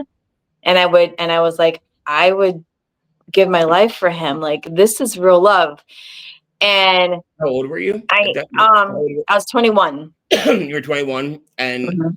I have a feeling you didn't like fuck around when you were pregnant then. No. Yeah, and you weren't ever a smoker of cigarettes, so you didn't have to quit smoking cigarettes. No. And then, like, I had told you, like, I had already tried, like, my brother was, into going to festivals and shows and everything. And then he brought, like, I didn't know what it was, but it was tar, and I loved it. And it made my hubby at the time sick. And I laughed at him, was like, you can't even handle your drugs. Like, I don't know. I just had that, like I said, I felt, I Well, don't this even know was how to explain 2008 it. then. This was 2008. No. So the first time I actually tried it, I didn't know what it was. It was, tar, but I didn't know what it was because my brother just came over and then he ended up going to and getting popped and going to prison, and I never saw it again. I just remember it was in the spoon, and I was like, I don't remember. How did you use it? What was your method of using it the first time you did I it? just smoked it. Okay. All right. And so then your brother went to jail for, I'm assuming, heroin or possession or Yeah, something. and a gun and everything. And Okay. so, Yeah. So and then he spent a couple bouts of him like going to prison, back to prison all the time. He was in prison a lot. and this is the one that was a year younger than you got. Yeah.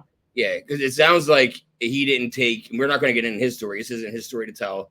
But I'm just curious. It sounds like the divorce of your mom and dad took a lot out of him too. Oh, he hated my dad. Yeah, but I mean, But he went wild. Yeah, that's what I mean. ADHD, getting in trouble as a teenager. Yeah, and they didn't call it then. They just said he was a bad kid. Yeah. He was just the bad kid. Got into trouble, fights all the time. But he had a heart of gold. He really did for his people. Yeah. You know what I mean? Like, I don't even know how he came up with money. One time he gave me $100 bill and we were teenagers. And I'm like, I told him, I'm not even going to ask you where this is at. And he's like, yeah, good, dope.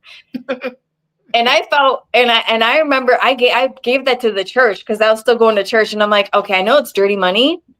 So God, please clean it. And I didn't even want it, but I passed it on. But that's the person my brother was. He was going to take care of. Mm-hmm. He always did, like up until, the day he passed, like he kind of took over like the father figure. Yeah. For me and my youngest brother, he really did. Mm-hmm. But yeah, so when he brought anything to me, I trusted him 100%. Yeah.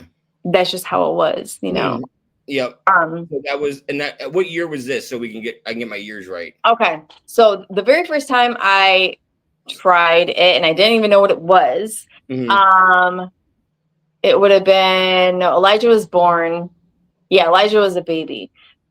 So it would have been in 2000, probably the end of 2001 or 2002.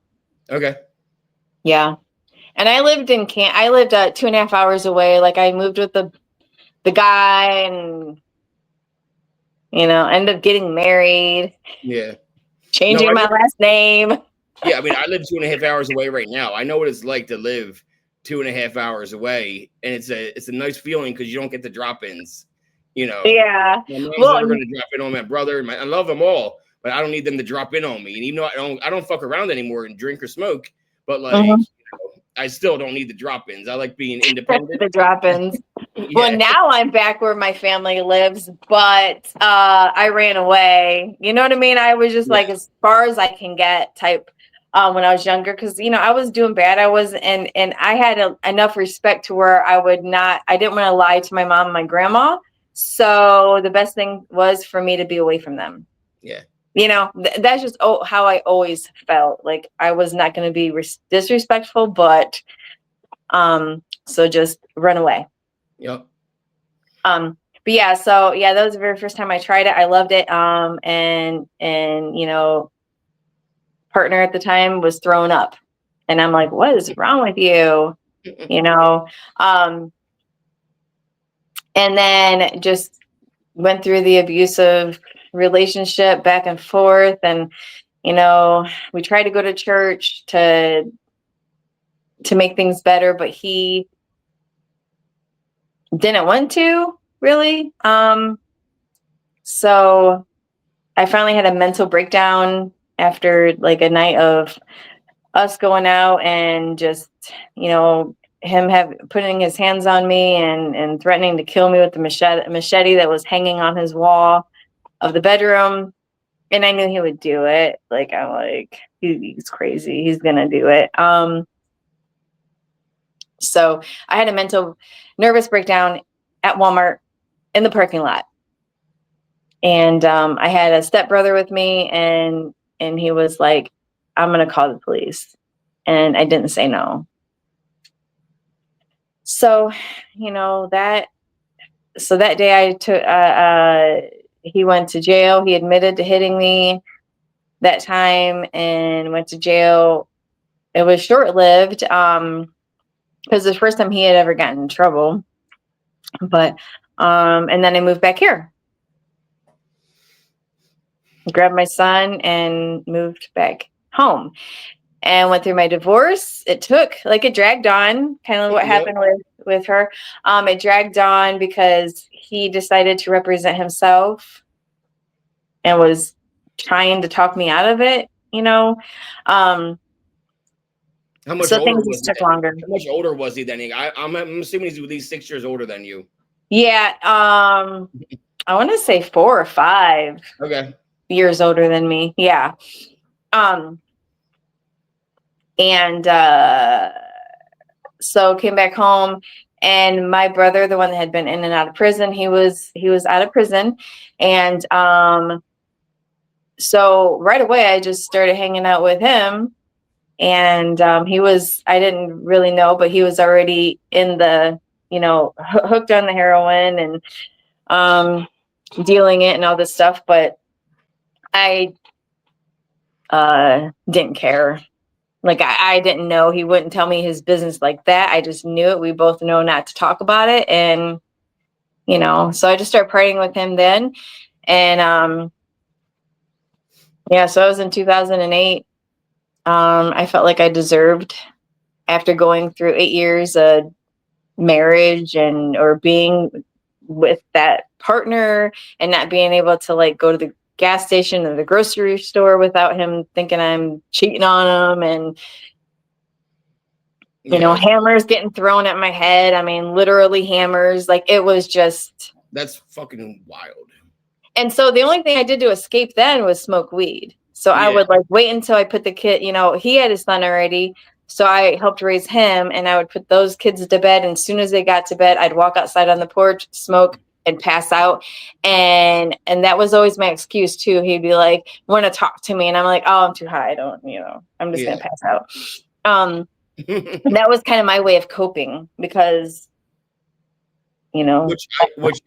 as somebody like, when I got clean in 2018, I went to the other reason I went to LA is because I'll tell you what happened. Cause I don't care. It was 4/20 of 2018.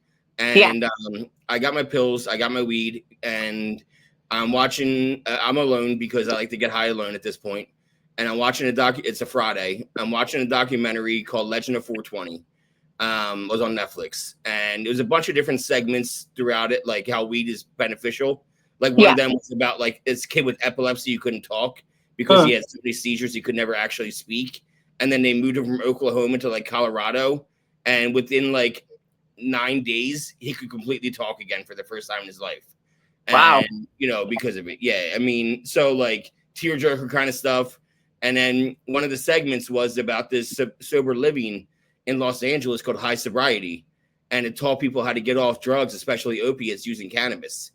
And for the first time in a decade, with people begging me to go to rehabs, my family and my friends, for the first time, I went, that's a rehab I would go to. And I, like, said it out loud to myself. And then the next day was Saturday, drove to Jersey like usual to go buy pills. And then I found somebody eventually that's like, hey, I can get there from this person. And then I had to give that person a runner's fee who got a runner's fee from that person. And, you know, I'm sitting in a parking lot of McDonald's for like 4 hours with my dog trying to get pills and off anybody. And so after like a 10-hour trip and paying this person, that person, this person, I do 2 right away because I'm withdrawing so bad. Yeah. And I'm driving back with 1 in my pocket and a film with Suboxone. And that's all I had with me. And it was a Saturday, and it was like 8 o'clock at night driving back to Pennsylvania. And I'm like, what the hell am I doing with my life? I'm 31 years old. I just spent 10 hours total. Like by the time I get home, it'll be 10 hours of a trip to basically have 1 pill and not be high tonight. I'm gonna do this pill when I get home. Let's be honest with myself. I'm gonna wake up high tomorrow. Wake up hurting tomorrow. Yeah. I'm just gonna take a Suboxone. Like, what am I doing with myself? What I just did? And I was like, you know what? I'm gonna Google this high sobriety place and see what it's all about. 8 o'clock at night on a Saturday. I was like, they're never gonna answer anyway. I'm just you know, see what happens. Yeah. And this dude Justin answered the phone, and he talked to me in a way that I'd never been talked to before. Like somebody actually understood what I was talking about, and nice.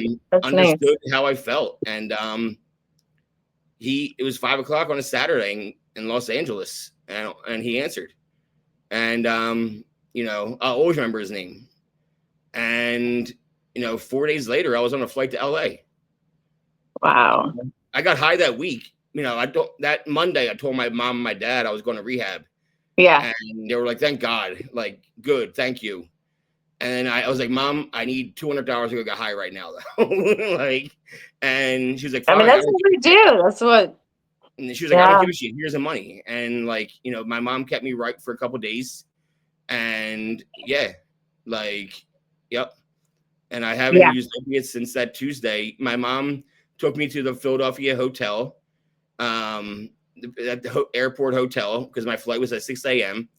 So she stayed in the hotel with me to make sure I got on the plane the next morning. Yes.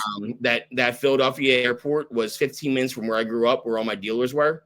So I paid a buddy of mine money to bring me pills over the bridge and bring him to the airport hotel. And that was the last time I got high. I bought a bunch of Oxy 15s. And I was in the bathroom at the hotel snorting pills. My mom was in the other part of the room. And I remember feeling just so much guilt and shame, but I didn't care at that point because it's the last time I used opiates. And just getting high in the bathroom. My mom was in the main part of the hotel room.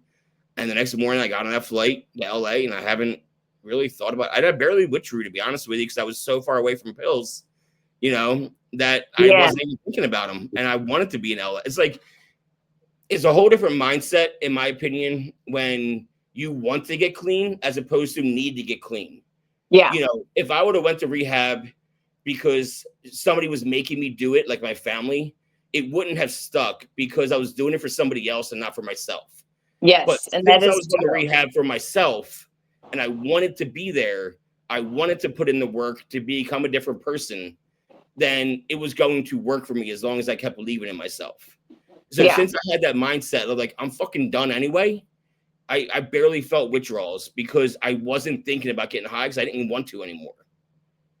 You know? Yeah. So I didn't even take Suboxone in rehab. I turned it down. Oh. Yeah. Because I was just at that point, like, I'm done with opiates. Don't even give me Suboxone. So, but that's, you know, again, that's a little more about me to help relate to you. Yeah.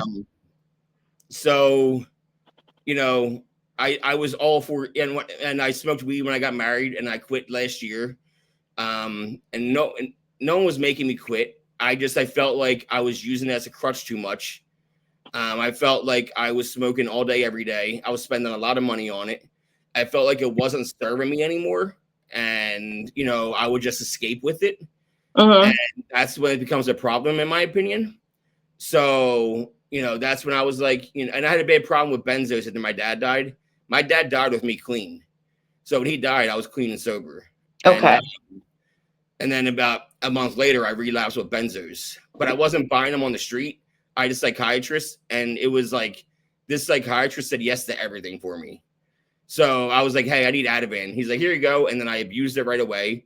And I was like, this isn't working. Man. I need Valium. He's like, okay, here you go. Abused it right away. And I quit April 1st of last year.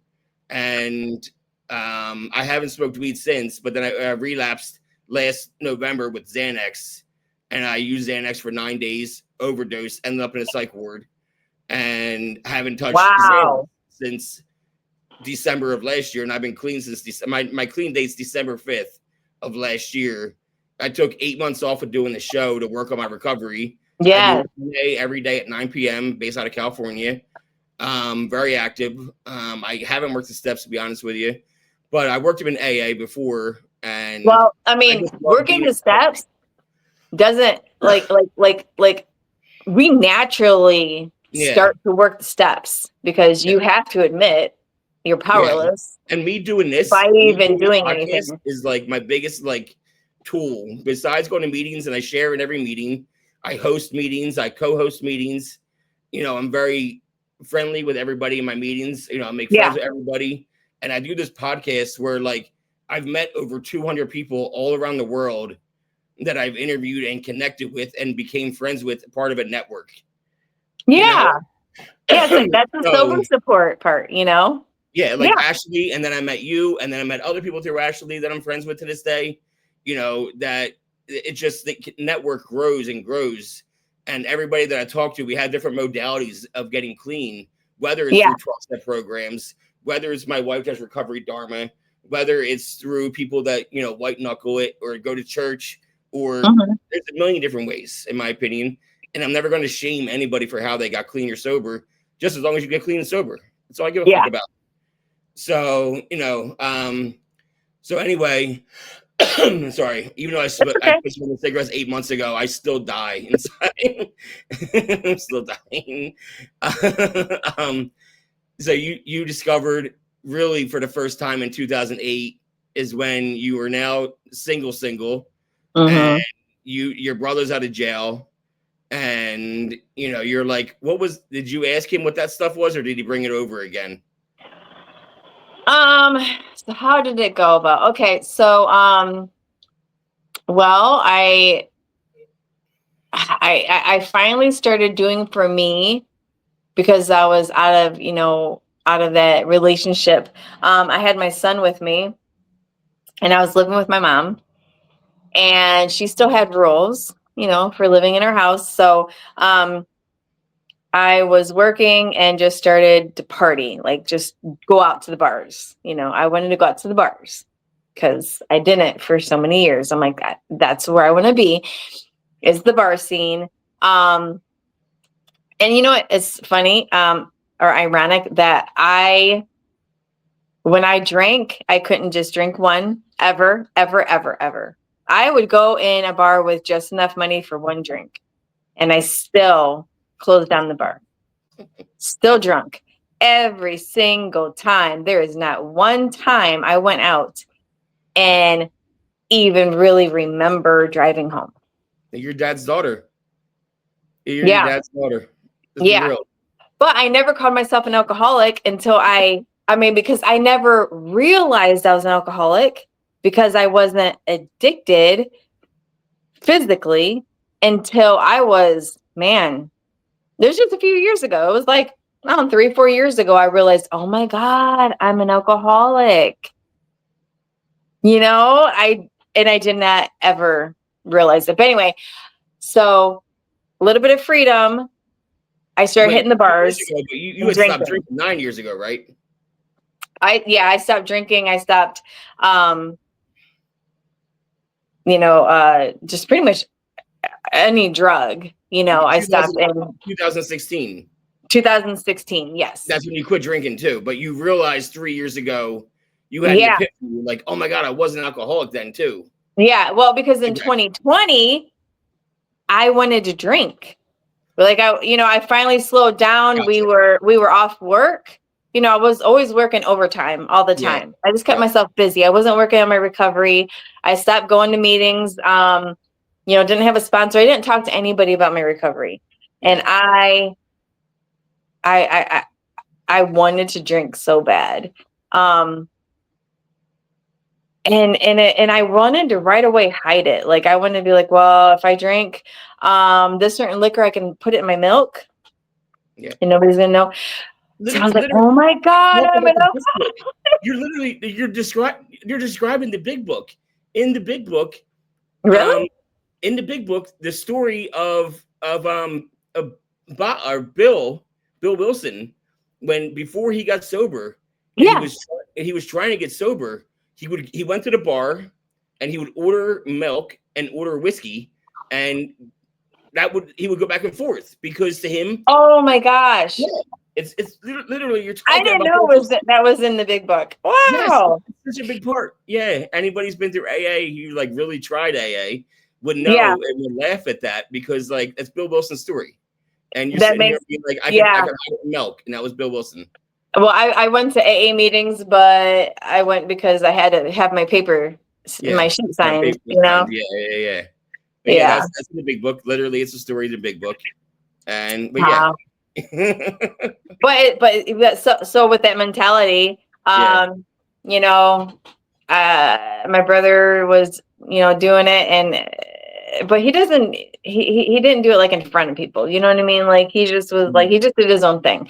And I decided I got my own apartment, and it was a 4-day weekend. I started already seeing another guy. It's just whatever makes me happy is what I was like, that was my pursuit of happiness. I'm finally going to pursue my happiness is what I was thinking. I was so selfish. I didn't realize it, but, Yeah. started dating this guy, and he tried to warn me that he was addicted to heroin. Cause he was like, you don't understand. You're not going to want to be with me long. And I'm like, that's a funny thing to say. And he's like, well, I have this addiction. I said, we're all addicted to something. And he tried to warn me. And I was like, I don't care. I don't care. Because the heroin, what is that? I'm just like, okay, it's just another drug. It's like, I partied. It was a 4-day weekend. My son was actually going to go with his dad for that whole weekend. And I was like, oh, I'm going to be without children or, without my kid. Because I only had one at that time. I don't have to work. 7, and he was like 7 or 8. Yes. Yeah, okay. He was. And so anyway, that was the party favor was heroin. Mm-hmm. And so I partied with it for a whole 4 days. And I thought I loved it because like I had tried it before, just like, that. And I didn't get a hangover like alcohol. I could go to work the next day. I thought it was like a miracle drug. Yeah. All of a sudden your body's warm. I don't want to glorify it, but all of a sudden your body, you're like this, you go like this. And I thought the grass was greener and the sky was bluer. Yep. Yeah. And nobody knew. Yeah. Nobody knew. No smell. You don't have to worry about smelling like it, like weed. And it's out of your blood system faster than weed is. So like drug test wise, like. Yeah. So but after 4 days of like partying with it. Yeah, it's rap. I tried to go to work, and suddenly I could not hold down a teaspoon of water. Like I was throwing everything up. I thought I caught something like really bad. So I went to the hospital, and this is in 2009, because it's like 2008. I was like partying with it. And then, so it was the winter time. I don't know what month it was, but I went to the hospital. Nobody was hip to it yet. So they were like, I probably have a gastrointestinal thing. And I was so sick. And my boyfriend brought over a bump, and he was like, take this in the bathroom. And I thought he was crazy because I'm like, I'm really, really sick. Like, are you kidding me? I'm like dying here. And he's like, no, just trust me. And so I did. I listened to him. I did a bump, and it wasn't seconds later, I started feeling better. I stopped sweating, and my stomach, the knots came loose. I'm done. Yeah. And that's when I realized, I checked myself out. I'm like, I'm fine. I'm all right. I'm just going to go sleep this off. I'm all right, you guys. And I just I had to sign myself out, because I was in the emergency room of the hospital. And that's when I realized, I went to the hospital because I was dying. You brought it into the hospital for you to do a line in the hospital? Yeah. Yeah, in the bathroom. Oh my God, that's fucking wild. Yeah. And that's when I realized I was hooked. Yeah. And I was scared because I've never been hooked. I was gonna. So that's anything. so when I realized I was addicted, it was 2 months straight of doing it, and Mhm. I was at my friend's house, and my friend was a huge pot smoker, still is to this day. Never did drugs, just weed and drank. Mhm. And he had just had his wisdom teeth taken out. And at this point, I'm doing 30s instead of 10s, you know, and I'm snorting them every dime. And I'm doing like 120 milligrams at a time. And so I was still hiding it though, because it was still like early. It was early into my addiction. Yeah. So I snorted 120 milligrams, 430s, and then went up to his room. He lived with his mom, and he just got his wisdom teeth out. So we were going to like watch concerts. He loved music, and we watched concerts on DVD all the time and would smoke weed. And so I get up there. He takes 1 5 milligram perk for his tooth, and we start smoking, and he's passed the fuck out within 20 minutes. And I'm like, wait a minute. He's donezo, and he has a huge tolerance with weed and alcohol, and he's done from a 5 milligram perk, and I'm on 120 milligrams. And I'm you're like, on, that much. this might be a problem. What am I going to do? And again, like with the acid, I set rules for myself. There's a reason I never did heroin and I always did pills, is because I made that rule where I can't do heroin because I won't be able to control it. But pills, I can control this. I can go to work like this and be high on pills. So that's how I was able to keep a job the entire time, was because I made these rules 2 months into me becoming an addict and saying to myself, this is what I'm going to do. This is who I am. I love these too much. And this is what I care about the most. And this is what I'm going to do and how I'm going to do it. Okay. Yeah. And I was able to stick with it for 9.5 years until I was just ready to be like, nope, fuck it, I'm done. Wow. Okay, I'm done. Yeah. So you like micromanaged it. Yeah. Yep. So like I was okay with it because I loved it so much. I was just going to keep it under wraps so everyone didn't find out. Eventually everyone found out, but at that point I didn't give a fuck, you know. Yeah. So. Yeah. I like I said, for a while I tried to juggle, you know. I went to the doctors. They were like, I think I had the flu. And they're like, okay. And they treated me for the flu. And then like a day later, my friend came by and he's like, hey, you want to do some pills? I'm like, I don't have any. He goes, oh, I have some. I said, okay, let's get high. And then like we got high, and then I was like, oh my God, I feel great. He was like, all those symptoms. He was like, oh, you were sick? And I was like, yeah. He goes, oh, that's weird. He didn't know about withdrawals either. We were both so young into it. And this is 2008. People weren't Googling this kind of stuff. Yeah, exactly. Barely had a smartphone in 2008.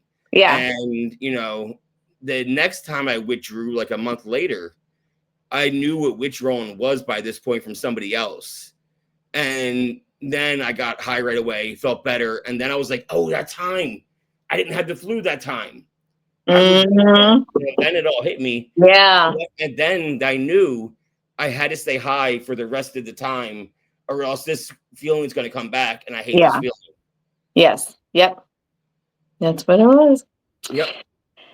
And so, I mean, I was able to juggle working and keeping a habit. I did the midnight shift for a while, and I was already a zombie without the drugs. So that didn't work out very well. Ended up losing that job. And it was gradual. Losing things. Like it was gradual, you know, suddenly I lost my apartment, but I didn't blame it on drugs. I blamed it on the fact that, you know, my boyfriend and I were just partying too much, and the landlord didn't like him, and because he had like a rap sheet, and they found out his name, and the landlord's like, have you seen his record? And I'm like, I don't care. And he's like, he's not allowed on the property. Well, I didn't care. I was still gonna have him over. And so I ended up losing that apartment, and it was so gradual, but to me it was like, God, Melissa, there was red flag after red flag after red flag, and I still was in just denial. I was just trying to keep things afloat, you know, and for so long, for so long. So when did you meet baby daddy number 2? What year? That was in 2008. Oh, so that guy who was a heroin addict Mm-hmm. that told you don't want to be with me was Mm-hmm. baby dad number 2.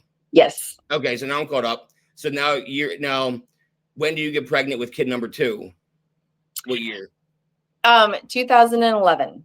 Okay, so you went on a 3-year run of doing heroin, I'm assuming. Yes. And, And were you co-parenting with your ex? yes, I was. Yes. Okay, so you were so did he ever pick up on you being high? Well, right around that time, so in 2011, I tried to break up with the baby daddy number 2 before I got pregnant, before I realized I was pregnant, let's say that.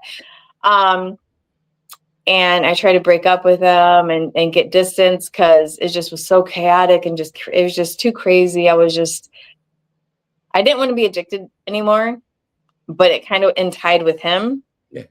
You know, it was just part of the relationship now. And found out I was pregnant at a Walmart bathroom. A lot of things happened at Walmart. A lot of like aha moments. Did you steal the birth? Did you just steal the test? No, my stepbrother bought it for me because we went into the Walmart and I'm like, I have to see if I am because like you know, well, and so he bought me the test. I know so many people that steal those tests. Yeah. So I didn't steal it at that time, but he bought it for me. You did theft back then. So that's why I was wondering if that's one of the things that you stole too. No, that would be a funny part of the story, but no, but I took the test in the bathroom and I screamed no, and he heard me. And then I opened the other test and took it too, and then screamed. I was like, ah! I was like so upset with myself. I'm like, oh no, I was about to break free of this, and and so I felt like I needed to be with him. I loved him. I loved him at the time. It wasn't like with my first marriage. That was just, I don't know, codependency at its finest, I guess. And you were young and that was like your way out, and a lot of different factors. That was my escape. Yeah. So I don't blame you at all. Like I completely understand with that one. So I told him, and I thought things would be different, I guess, like, because he hadn't had any kids, and so I told him, and like we reconnect, and he was so happy I was pregnant, and I'm like, well, now I'm gonna have to get clean or not be on this. So I was still working, and it was kind of, I mean, not really funny, but like I was an STNA. And so by the end of my shift, I'd be getting sick. And I normally like had an excuse to leave early. Like I think they started catching on, like, why is this girl always wanting to leave at 9 and not 10? And I'd come up with things like, oh my God, somebody in my family got into an accident. I need to go get, like, there's only so many times that you can say something like that has happened, but it's because I'd be sweating and I'd be like, I can't do this. I can't do this anymore. I've got to go. We got to go make the trip. Because it was 45 minutes to grab. And I drive because I'm the one, the driver's license. But so I'm like, okay, when I found out I was pregnant, I had found a sub doctor, and I just paid out of pocket, out of pocket. And I did that through almost all of the pregnancy until I didn't want to be on that either, because I'm not stupid, and I know I didn't want my baby to come with testing positive for anything. I don't care if it's subs, nothing. The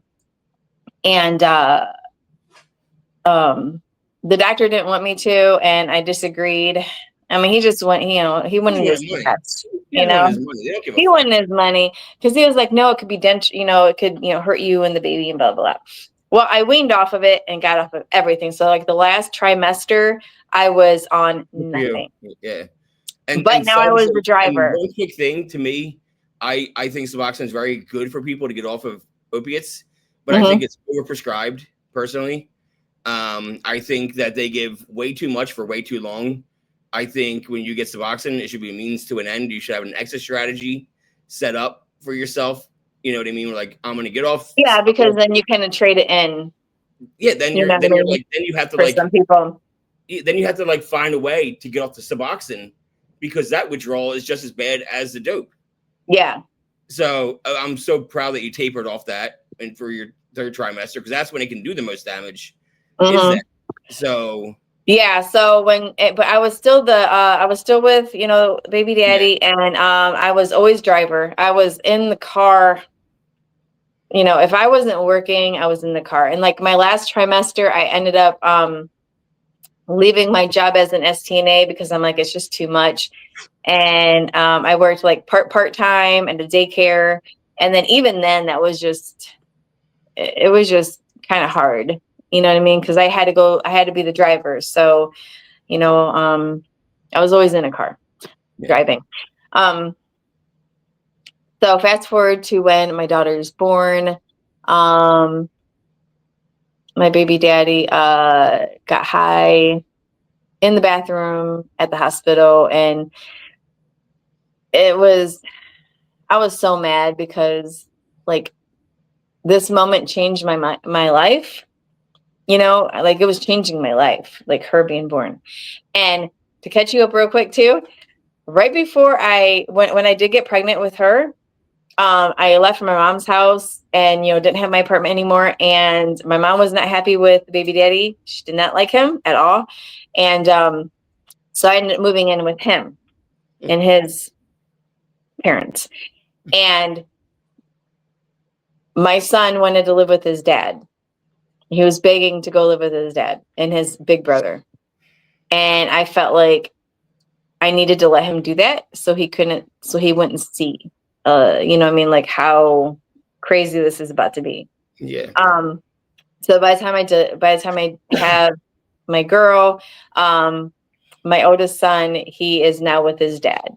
Did you have intentions of doing heroin again once you had the baby? Oh yeah. You did? Yeah, you knew what you were doing. It wasn't like I'm off drugs now, I can stay off drugs. You were like, no. Did you didn't even breastfeed, did you? You went right to the bottle so that you can get high right away. Well, no, I did breastfeed at first. Okay. And in the hospital when I had her, I didn't have intentions I was mad at him for getting high, but he was on stimulants, and he would lock himself in the bathroom. And thought every nurse that came in to check on us was like the cops coming for him. So I was so mad. And that's when I was like, oh, this is like, why am I even doing this? Why am I living this life like this? This is crazy. So I had good intentions, but I was surrounded by it, and I was actually jealous that he could party and I couldn't. And I thought I had been good for so long. Then I was like, okay. So when it was time, I was like, time for me to get high. No, right back to it. Right back to the needle and everything. Like it wasn't like, yeah. Yeah. Yep. So all right. Now right back to the needle right away. I get it. I'm not sitting here to judge. And then for another 4 years, you went on a run. Then basically is what you're saying. Yes. When because you got clean the summer of 2016. Yeah, but I tried to get clean before that, and it was just in 2014. I did get some sobriety. It's just crazy. I was pregnant again. But Children's Services got involved because I guess I had a warrant out from like a prior theft or whatever. I had a warrant out, and so we got pulled over, and so we asked the car, and got my baby girl with me, and they said, well, I had a warrant, so I got transferred. I had to go up to jail, and I was sitting there, and then they ended up transferring me out, and I was already experiencing withdrawals, and I hated it in jail. Every time I went to jail, I was sick. Every single time.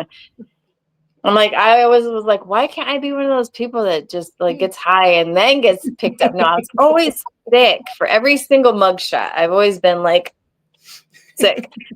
And so I went to, yeah, I got bailed out.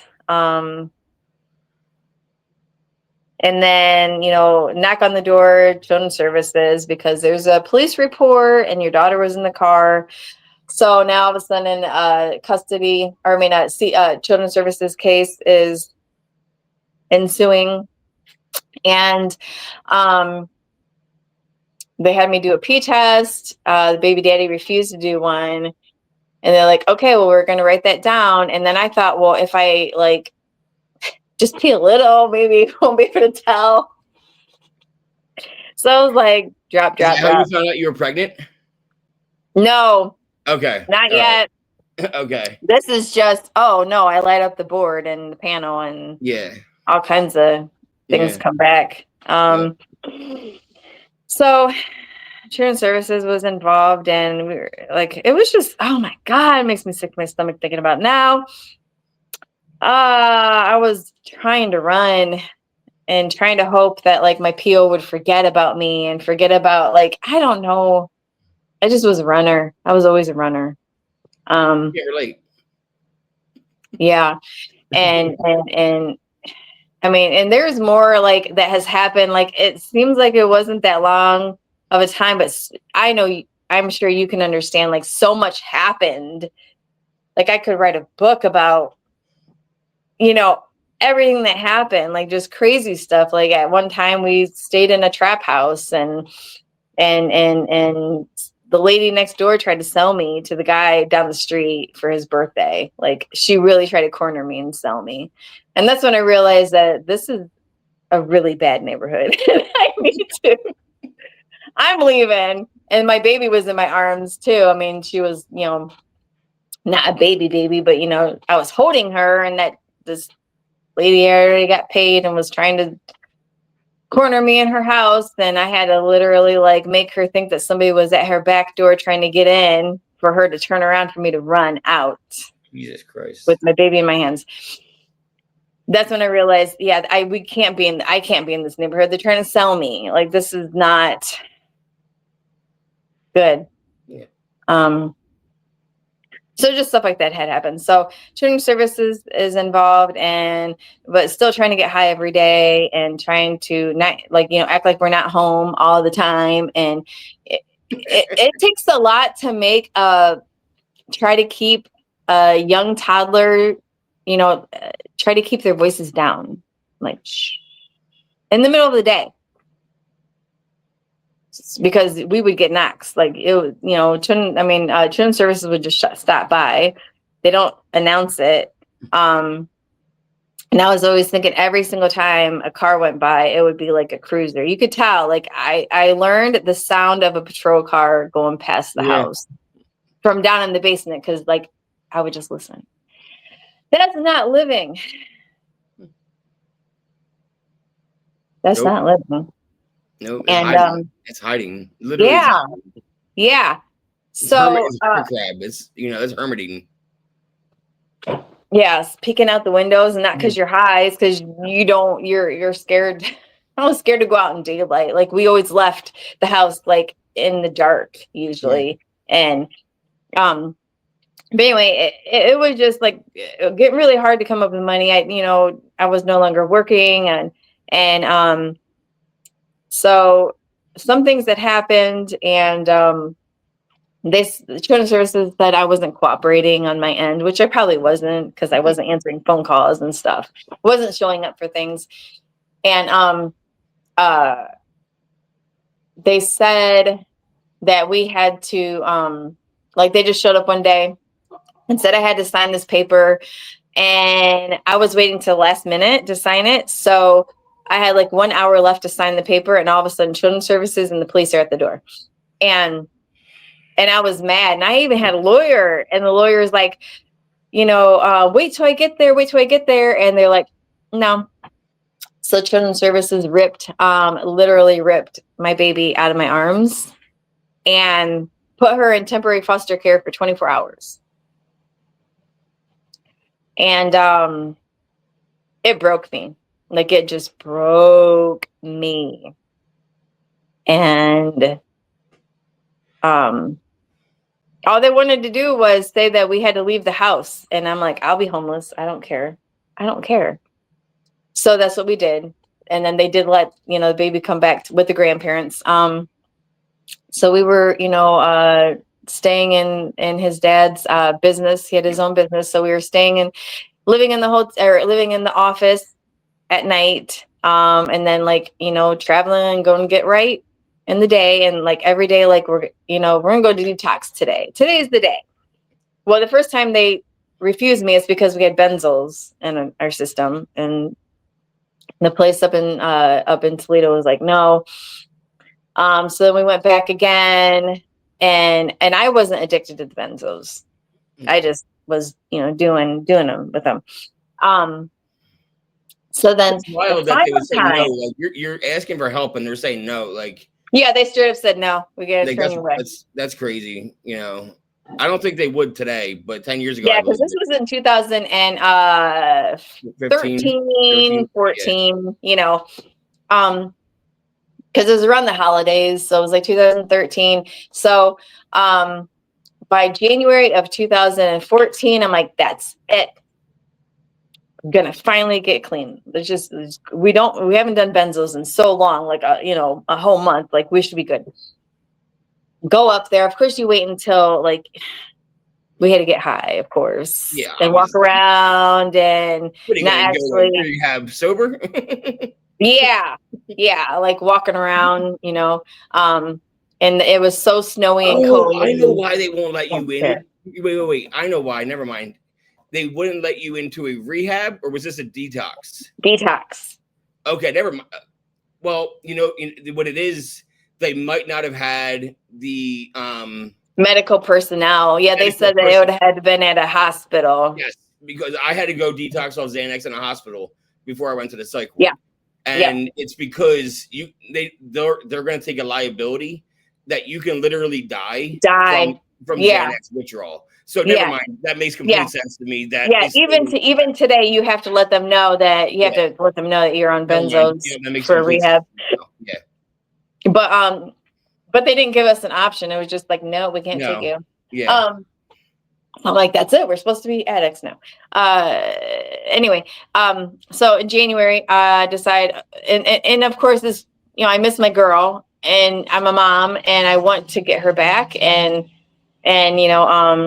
my oldest son at this point hates me. His dad pretty much told him, because I always kept everything away from him, and he didn't know anything. And then his dad's like, oh, your mom's a heroin addict. She's a junkie.